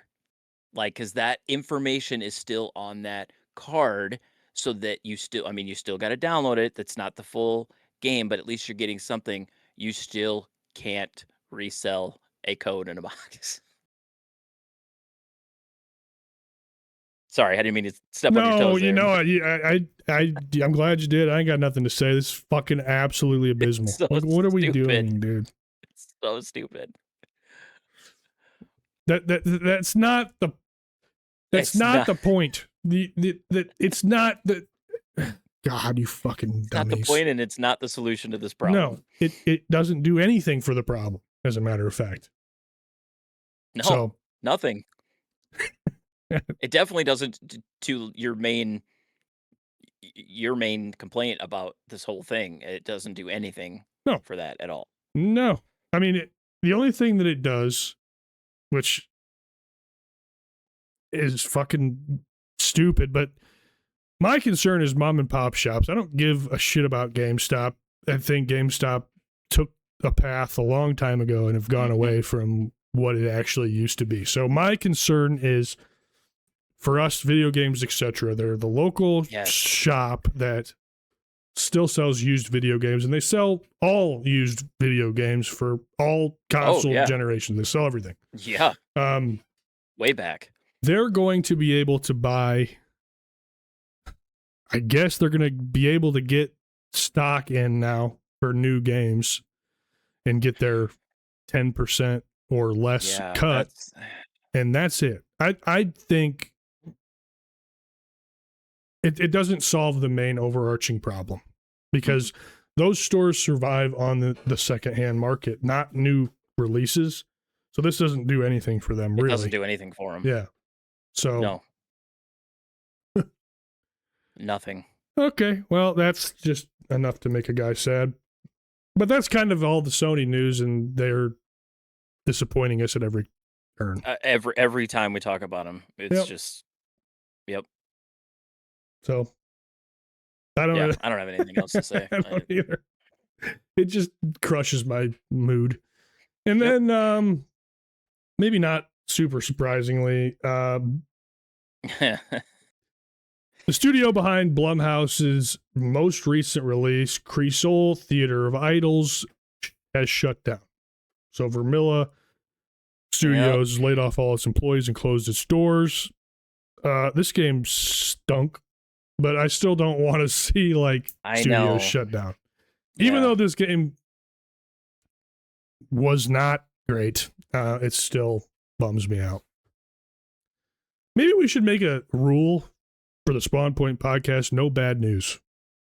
I feel like my soul's crushed in half. Dude, it's been hard though, because it's like, I mean, I even messaged you the other day and I'm like, dude, I'm not really finding anything at least. And then I prefaced that with at least anything I want to really talk about. But like the only thing to talk about is this type of shit nowadays. Yep.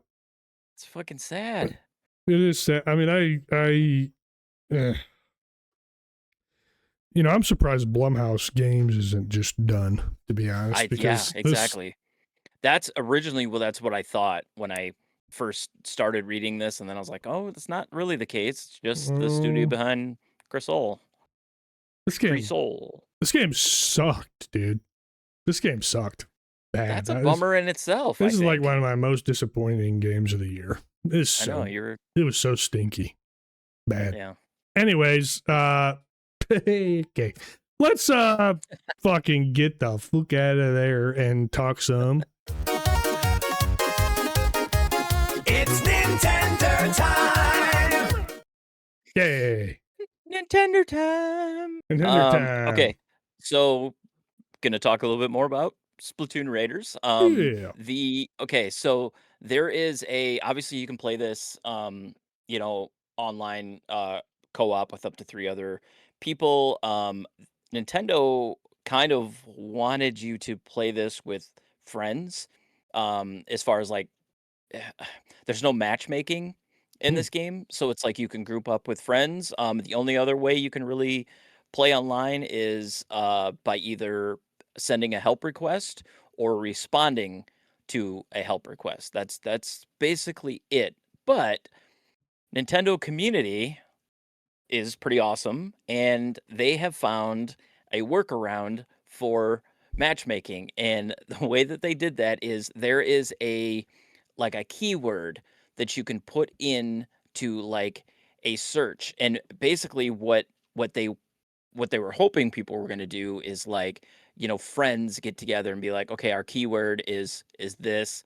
That's going to show you, our game, and you can hop in to that. But the Nintendo community as a whole got together and was like, hey, our keyword is going to be Splatoon.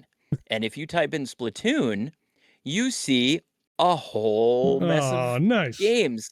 So it is like a matchmaking, just uh, basically a workaround to just, and I typed it in and I'm like, dude, it just filled Nice. with matches. And I'm like, so people are just finding their own way to make matchmaking. I just thought that was very interesting and Very and interesting. and Yes. very cool. Yep. So that was basically it. It was just No, like, that's awesome. that's neat. That's Very really cool. cool. Very cool. Yeah. Yeah. Did you know Splatoon Raiders was originally a tower defense game? No, I Can did you not. I saw you put this in there and I'm like, that's interesting. imagine? Uh, Would have been a lot yeah, lower received, I would say. I think they made a I would great pivot. think, oh, absolutely. But now that you say that, now that you put it in, I can see small elements of tower defense in certain raids in this game, Huh. but they do work. They work Yeah. fine, but if it was just solely that, I don't think that would have worked Yeah. at all. But yeah, I had no idea that that That's was their cool. original plan. So, Yeah. Producer Seita Inoue, butcher that, I'm sure, says that oh they no, built a tower defense game, but it lost its Splatoonness. which I can see. I can see too. Yeah. I just think it's funny. I love the history of game dev, and I think that this is a great pivot, and it worked Yeah, that was really cool. very I well. had no idea. Worked very well for them as well. Jason, this is your segment. Fucking take it away. Um, oh, Super Mario Sunshine, Cam's favorite Mario game, Best is on the one. way to the Switch 2. So Yeah. that's cool. So what I didn't really get a chance to look too much Yeah, I into know. this I put yet. you on the So spot. I know you did, but I'm just saying, is it It's like a just going to the GameCube collection. oh, okay. So, So it's not already? no, I because it thought was it, tied to that stupid 3D All Stars collection, oh, remember? that's right.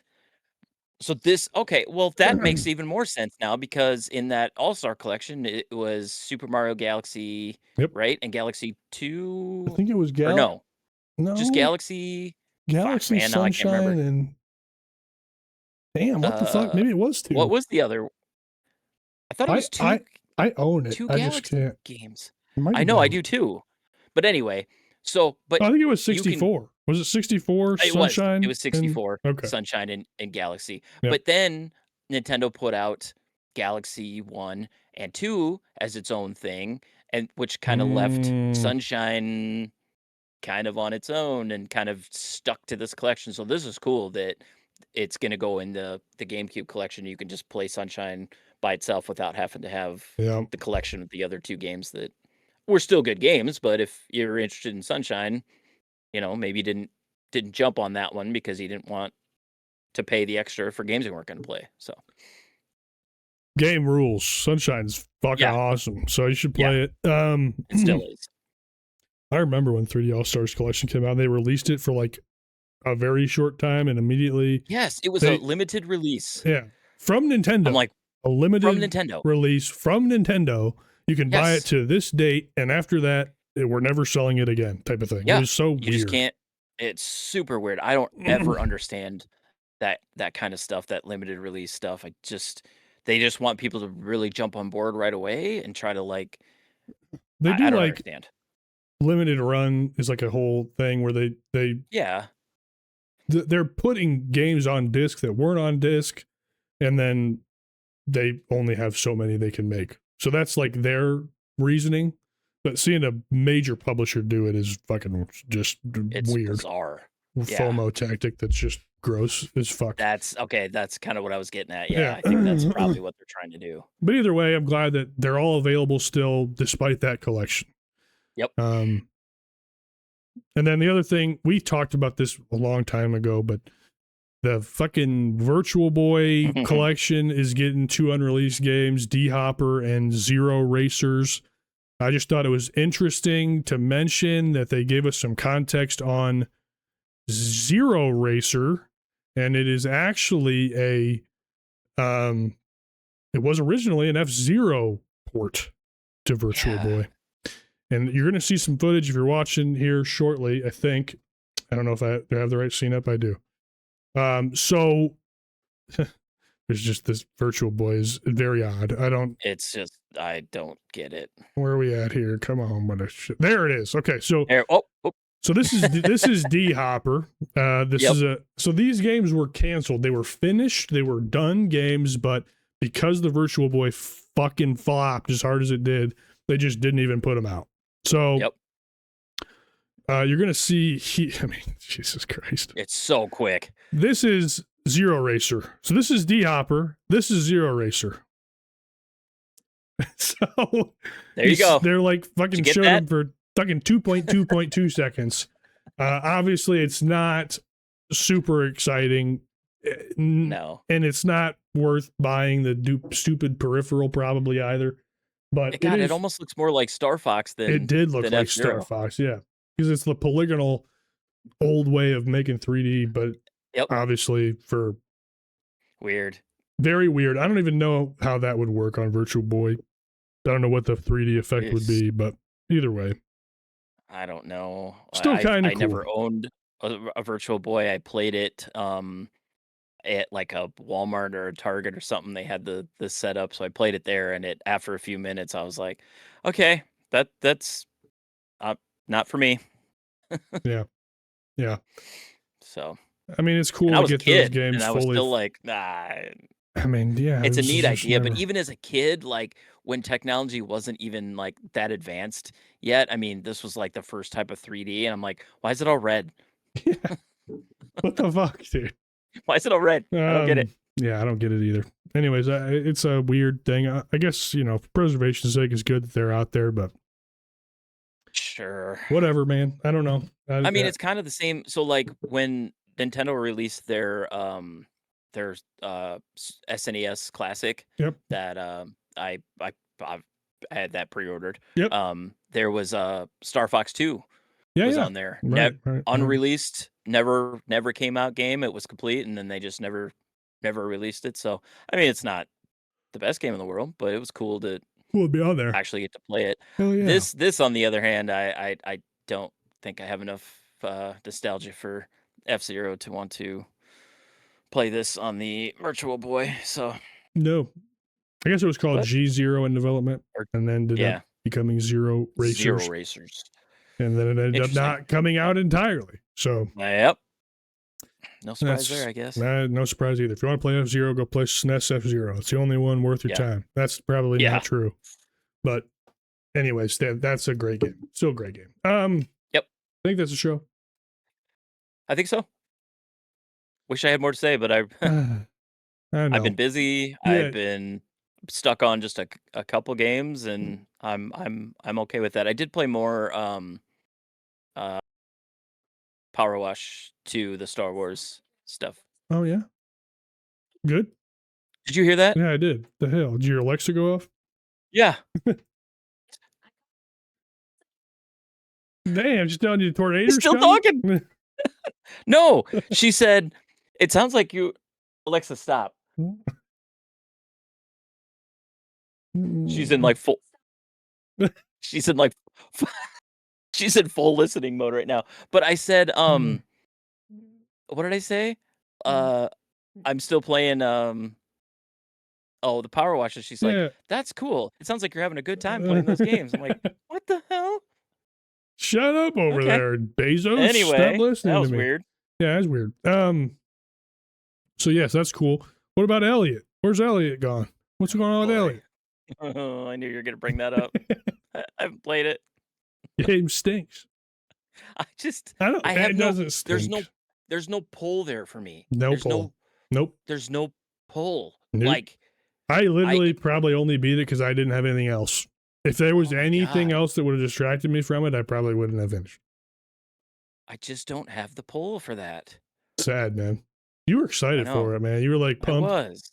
Mina came out. You're like, I think Adventures of Elliot's going to do what I wanted Oh. Mina to do, and then fucking It nothing. didn't. Crickets. But that's another thing. I think I mentioned to you a while back. It's probably just through a text, and I was like, "Man, I keep hearing people talk about Mina and stuff, and like they, and I was like, maybe I just didn't give it like, I don't know, it's the time of day, or I wasn't in the mood. So I did try to play some more Mina, and it's still Nothing. not Yeah, that's doing it. the way it goes, man. No, That's the way it goes. nope. I know Cole Zicki loves Mina, but I've watched gameplay and it doesn't really call to me either. It really didn't. Interesting. So, yep. All right. That's all I got. That's it. We will have some content next week. I'm going to try to get shit scheduled, and then we'll be. It is what it is. Next week's going to be an interesting show because I don't know. I'm literally going to be away for a week. Good point. I didn't think about that. You're not going to be playing much. You know what? Next week might be a great time for a mini. Because you're going to be playing Splatoon Raiders, and I'm going to have played nothing. So let's do a mini. Let's do a mini. We'll talk about it. We'll figure it out. We'll come up with a good theme for it. Yep. I like that. Plan on that. All right. I think it's time for one anyway. It is. I think so too. This is the longest episode we've done in a long time. So that's all right. Yep. Enjoy it, I suppose, guys. Other than that, make sure you stay tuned to our socials. We're going to keep pumping shit in your face. So stick around for that, and we will see it. We'll see you next week. I'm out. I'm done. Jason, you got anything else to close us out? I'm done. No, I really don't. Video games are cool. They are always going to be goddamn cool. Yep. Oh, we should always and forever. Let's just close out with this. We're going to have an all digital future, Jason, but does that mean that we're done gaming? Nope.